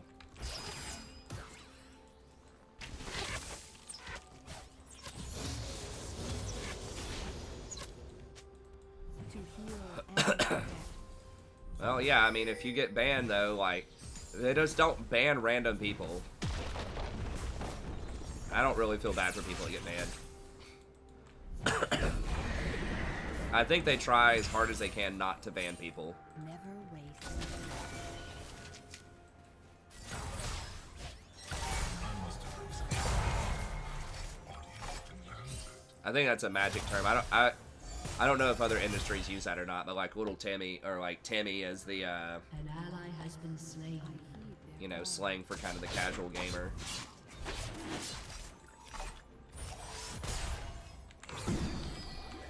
Damn it. I couldn't. I guess I could have thrown a Q. It was a little out of range though. The whole world in balance. I don't know, man. Like, I've never been banned. I've played like 10,000 games. I've never even had a report, like, or like a notice from Riot. Hey, fix your behavior. Has been slain. Where am I needed? I've said sassy things in games before. Like, I don't think it's like crazy to not get banned.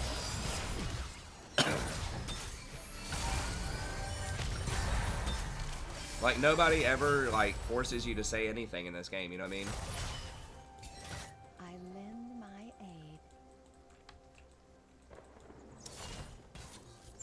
aid. Yeah. I mean, I don't know. Maybe there's some out there that's like unfair, but like I feel like it's a very small amount. There's probably an appeals process. The Shaco's just like super carrying him. We can get the Shaco under control.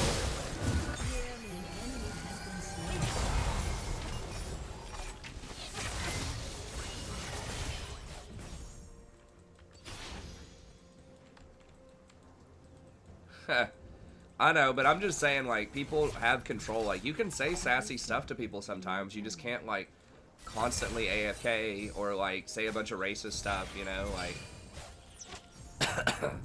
there's quite a lot of stuff that people do get away with that's, like, pretty troll. I don't know. Gracefully. I mean, maybe they could refund you partially, but I think, you know, I think that you should lose stuff if you get banned.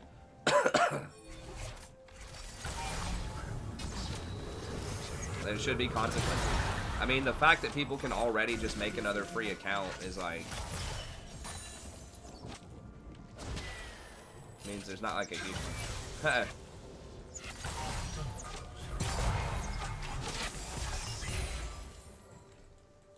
I don't know. I mean, I know I'm not your average bear, but still, I feel like it's hard to get banned in League.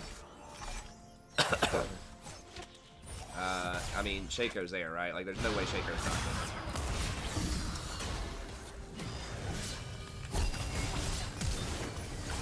He was gonna jump on me. I think I had to do that.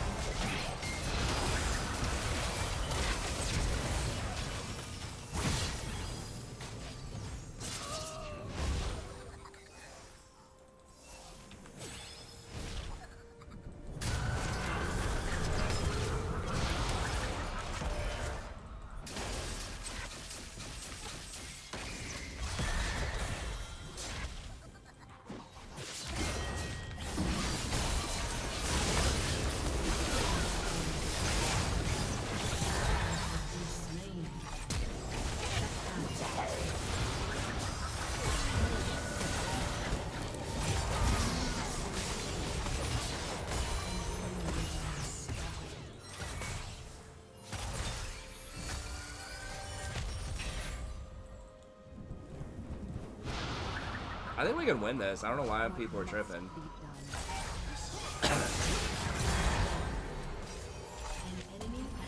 Well, I guess if he wants to int for me.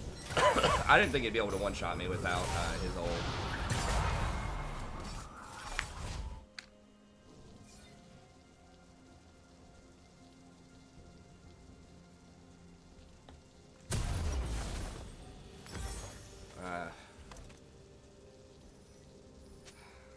Shaco's AP.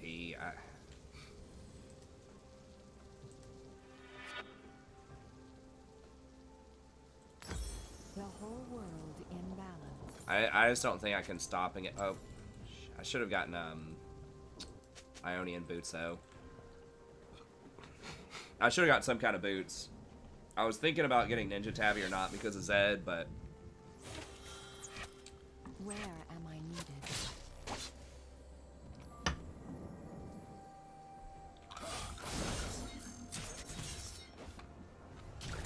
I feel like we can still win. mean, Shaco's basically all their damage. I lend my aid.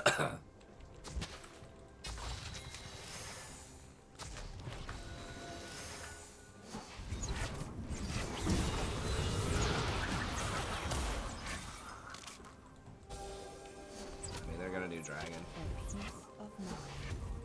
I guess we're getting the second rift. I mean, we're actually ahead in towers. Shaco's gonna jump that wall though. I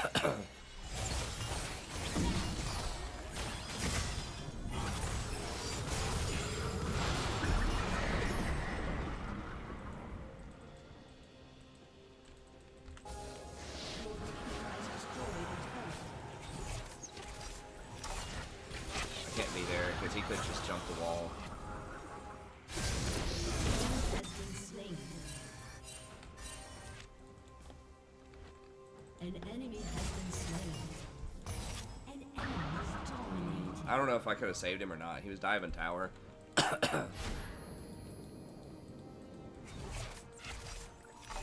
is my path. Game's still winnable.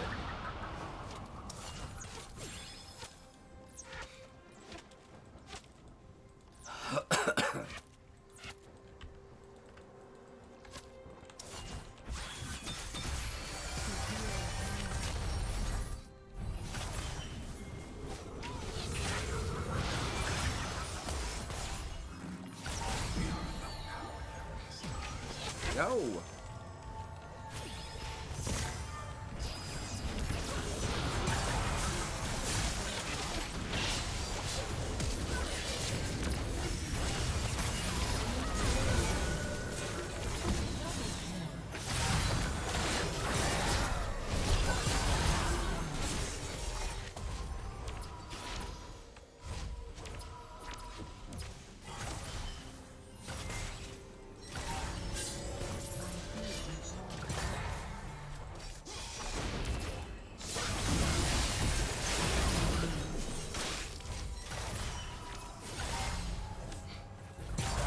Get wrecked, mate. God. The whole world in Yeah, I'm backing up. I think they're gonna.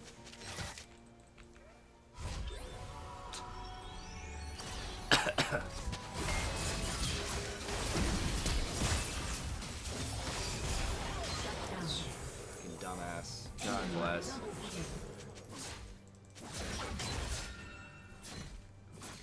Hey, let me stick around and see if we can, like, pressure this tower that's at, like, 70% health. Your team has destroyed a turret. Damn it, we were just getting some momentum, too. It's so obvious that's a terrible idea. Yeah, I should have left him, you're right.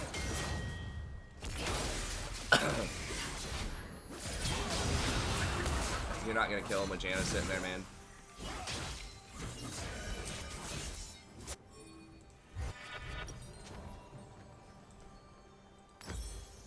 where am I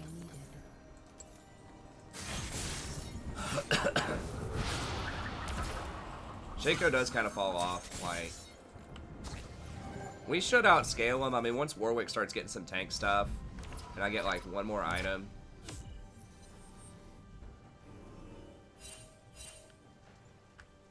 I lend my aid. Mate, in context. Chalky milk or ice. I like saying chalky. What do I prefer? It depends on, like, what's going on. Usually I would drink chocolate milk first. Help me, he's gonna be here. He's gonna try to jump me.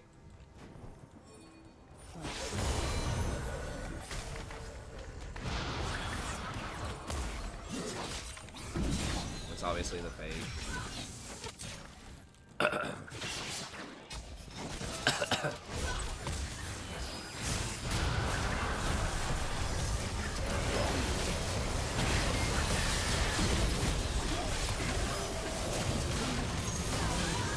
I knew I was gonna die. I was trying to put down as many heals as I could. Enemy double kill. Oh my god, this Jin is An such a enemy has coward. been slain.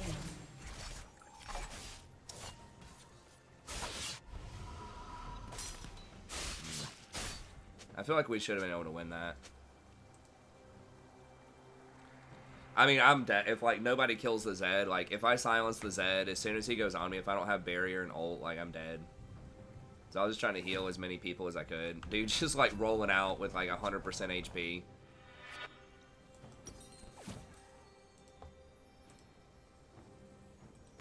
How did he even, like, what? Did he flash over a wall or something? His flash is down. Like, he was right here. He's the person who got caught by the Shaco that was in plain vision. This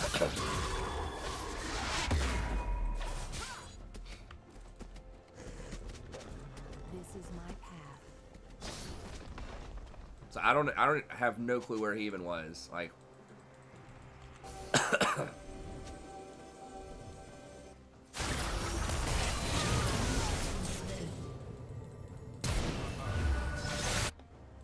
Enemy has been slain. Your team has destroyed a turret.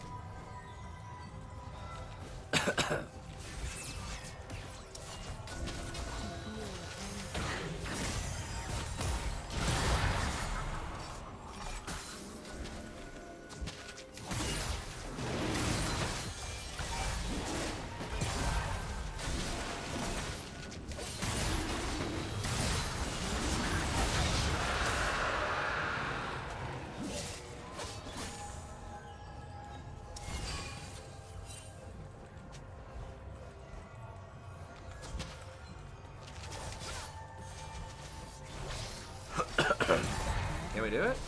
Maybe. I mean, with Fifi. Okay. I mean, I don't have sweep. I assume it's not warded. Okay.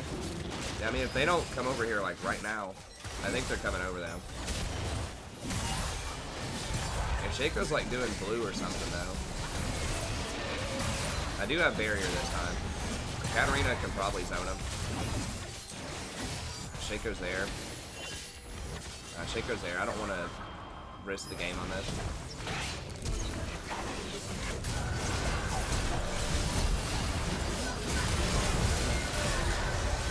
Can someone kill the Zed? Thank you.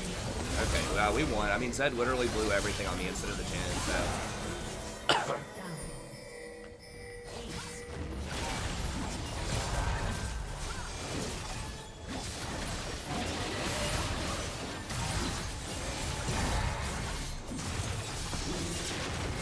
I could have probably flashed out. Nah, Locket's not gonna do anything. I need redemption. If I just press R, like, I still have a huge impact in team fights. It still heals everybody for like 1 billion. And Zed literally doesn't do anything if he blows all of his cooldowns on me and dies.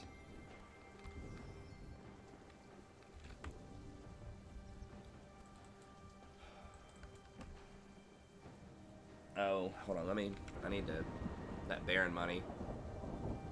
I need to get redemption here. What, if I have redemption to go with that, I think I can survive. I should have if I flashed his shurikens.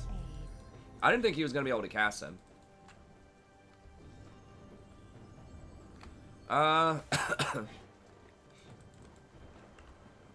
Yeah, I mean, the extra bushes can be kind of tough. I don't know. I don't like the mountain wind. For peace of mind. At least this one's kind of calming. Like the tint. I just like green though. Green's one of my favorite colors.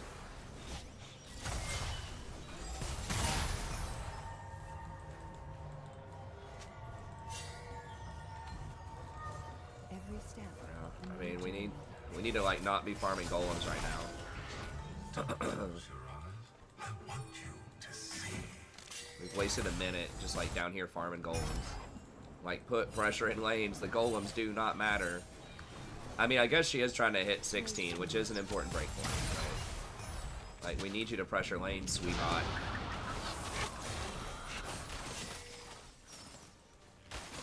I've got Guardian, too. I don't know if I had Guardian last time. This is my I path. need to get better vision, but...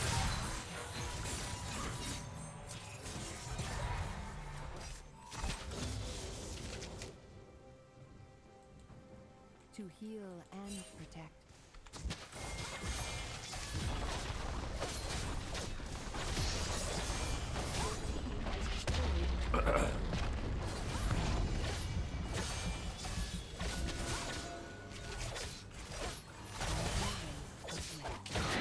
Come on in, boys and girls.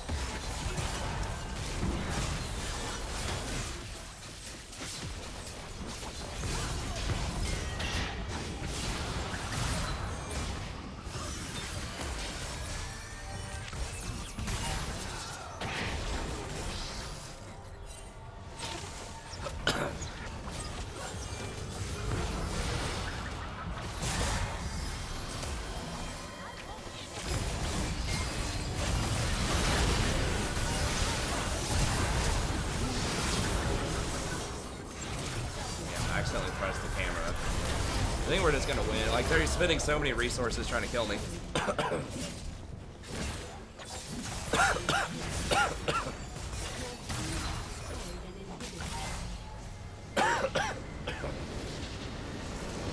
I could have positioned better. I think I hit the wrong button.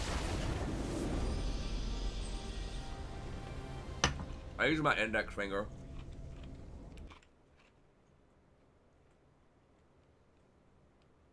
Or whatever this one is, the first finger.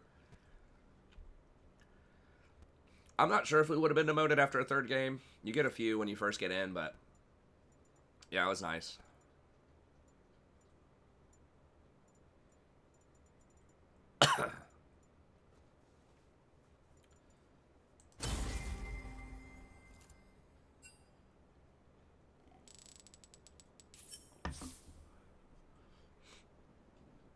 Yeah, I'll take it. Anyways, alright, well, that's got to be it for this video. Thank y'all very much for tuning in. We'll be back tomorrow around 10 p.m. Eastern Standard Time. I got to get up in the morning. I got to get up probably around like 8. And I will have a patch notes video probably in the morning, and then I'll see if I can have a support tier list in the evening. But thank y'all very much. Have a good day, and we'll see everybody next time.